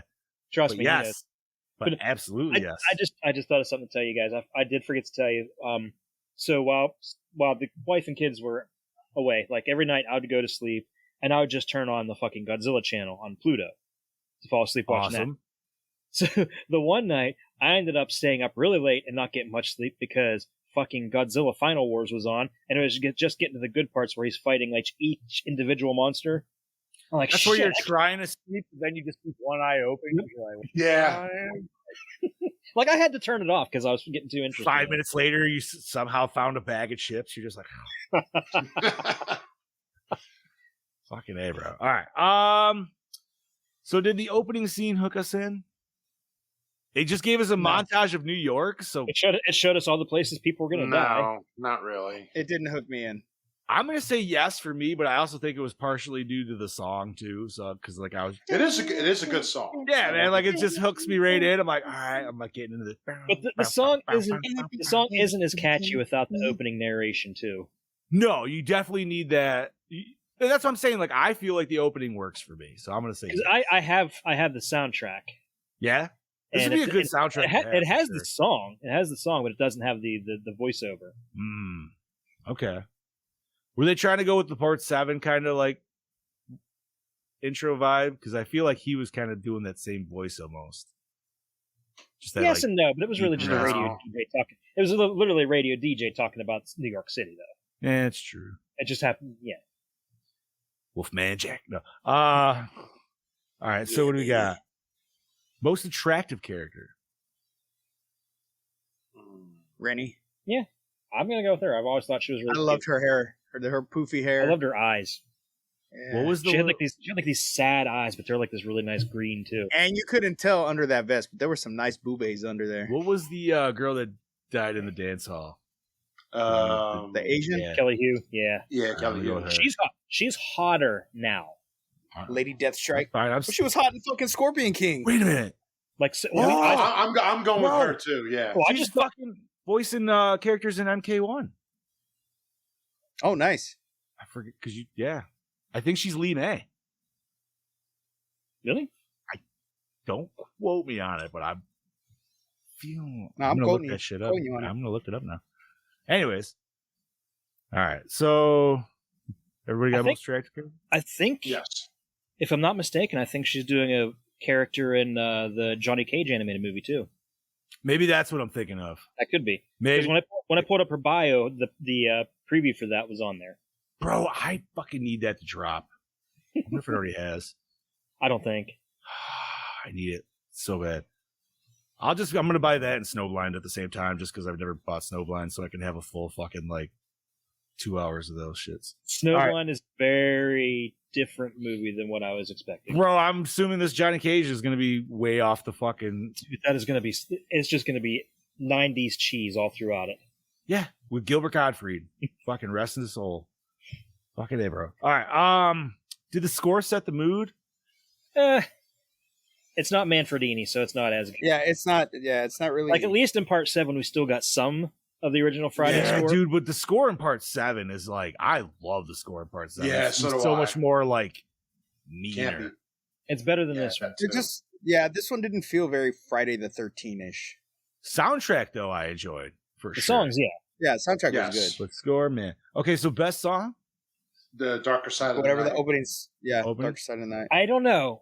I like that, but I like the guitar riff that JJ was playing too. Okay, That's all.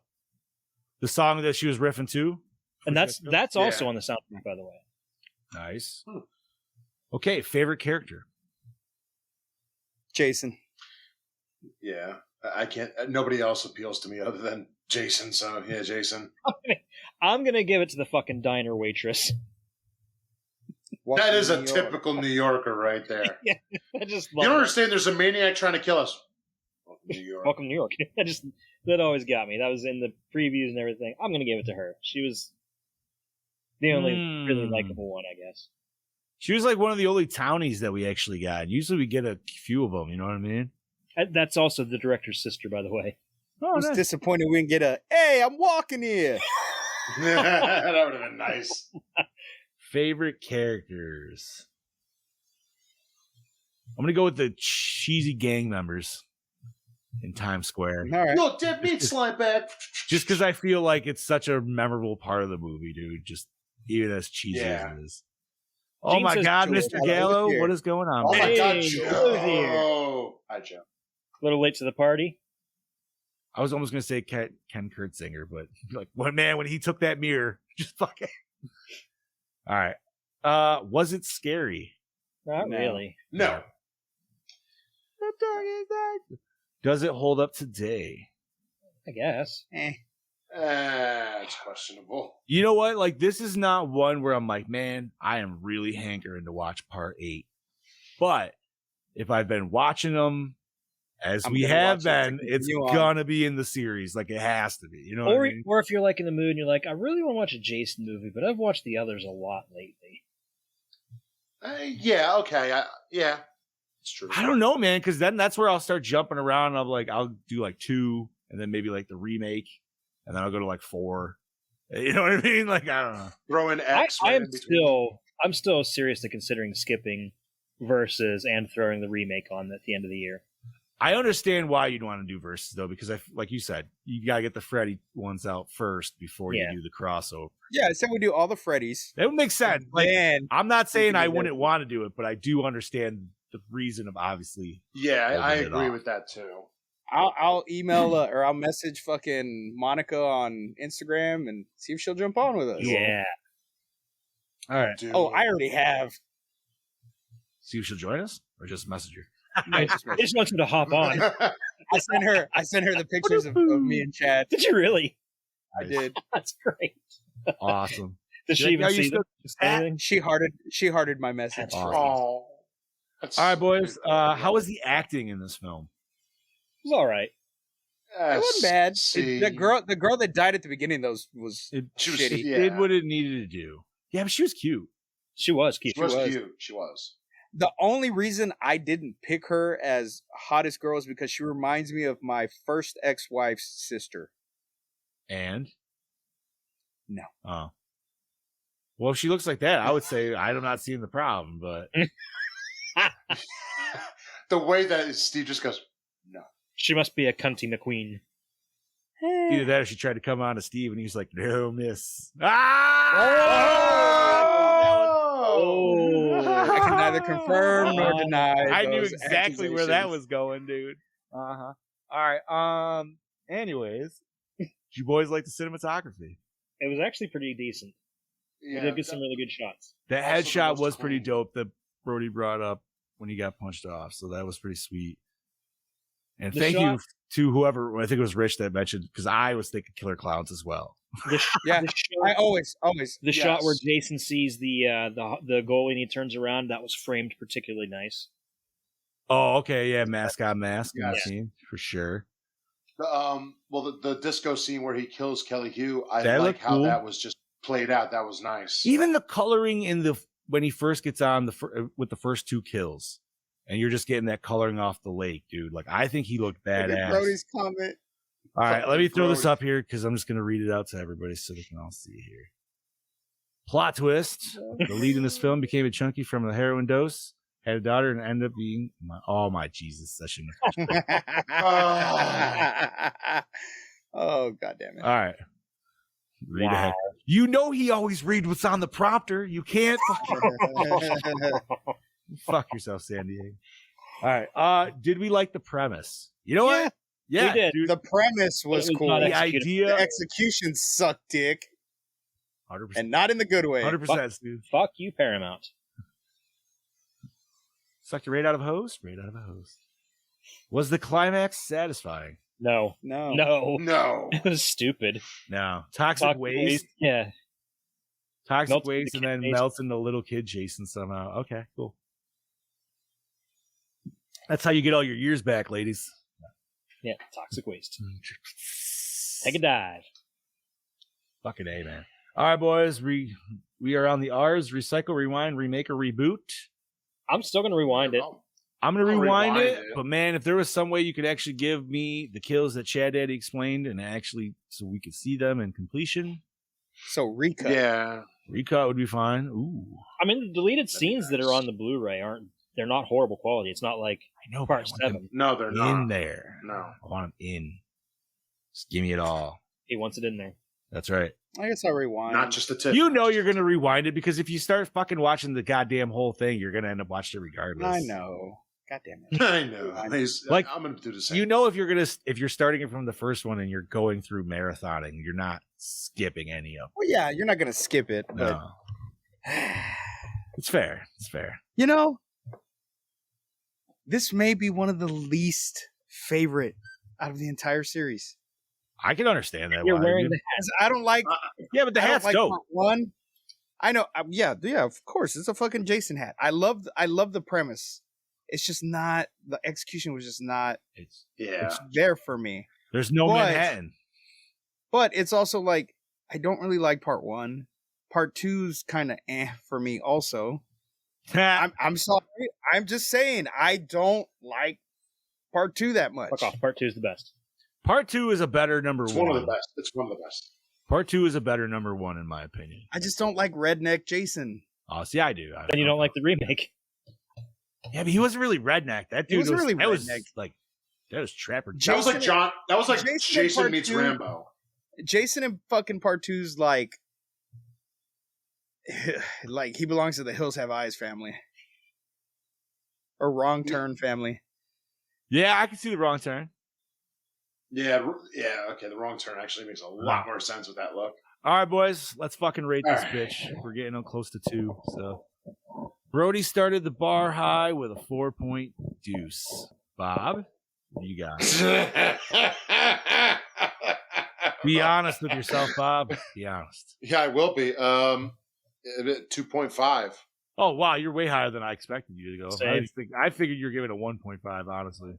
I figured it was on the 1. I was ready. The way you just go, Bob, I don't know why I just had to fucking laugh. You're good. I'm like, honestly, way higher than I expected you to give, the way you've been throwing. Scuba. I'm going to give it a 2.8. 2.8 for part 8. Yeah, Daddy. Be honest with yourself, Chad Daddy. 3.2. 3.2. Ambiguously ambiguous. And I'm actually going to agree with Scoobs because that's where I was. A 2.8 for part 8. So. Still bothers me that we didn't know where the dog went poo poo and pee pee. That's where he took off at the end in the third act because he's like, I've been holding it this whole time. Motherfucker. That's why he's been gone the whole time. Poor Toby. All right. So for 1989's Friday the 13th, part 8, Jason Takes Manhattan. The Gore N More score is 3.1. All right. I was pretty close. So, yeah. Not okay, not bad. Still might be the lowest so far, though. No, I think the first one was. Was the first one still the lowest? Let me look. You're fine. It might be. I didn't know how it could have been that or 3. I wasn't sure. 3 was a 3.5. Okay. So this is 3.1. Are you playing ambient music? I'm like, I hear shit. What is going on? Friday the 13th, 2.9. Oh, wow. The first one still takes the lowest. Okay. But it's ambiguously ambiguous. All right. So 3.1 once again for part 8. Chad Daddy. Does this end our undead? Yes. Yes, because next week we go to a Bobby pick. It is The Nest, which I think is about killer cockroaches, but I have no idea. Yeah, no, exactly. It's killer cockroaches. Ooh, we're going to get the heebie-jeebies. The Nest 1988. Is that correct? Yes, sir. All right, let's see where we can catch this bitch. Oh, shit. It's on our favorite fucking streaming site, Tubi. It's also on Plex, whatever the fuck that is, and Roku. I think it's on Shudder, too. Another free one. Yeah. Speaking of Tubi, did you guys see how Tubi has live TV now? I did. No. Isn't that crazy? Yeah, we saw it. Tubi is just fucking...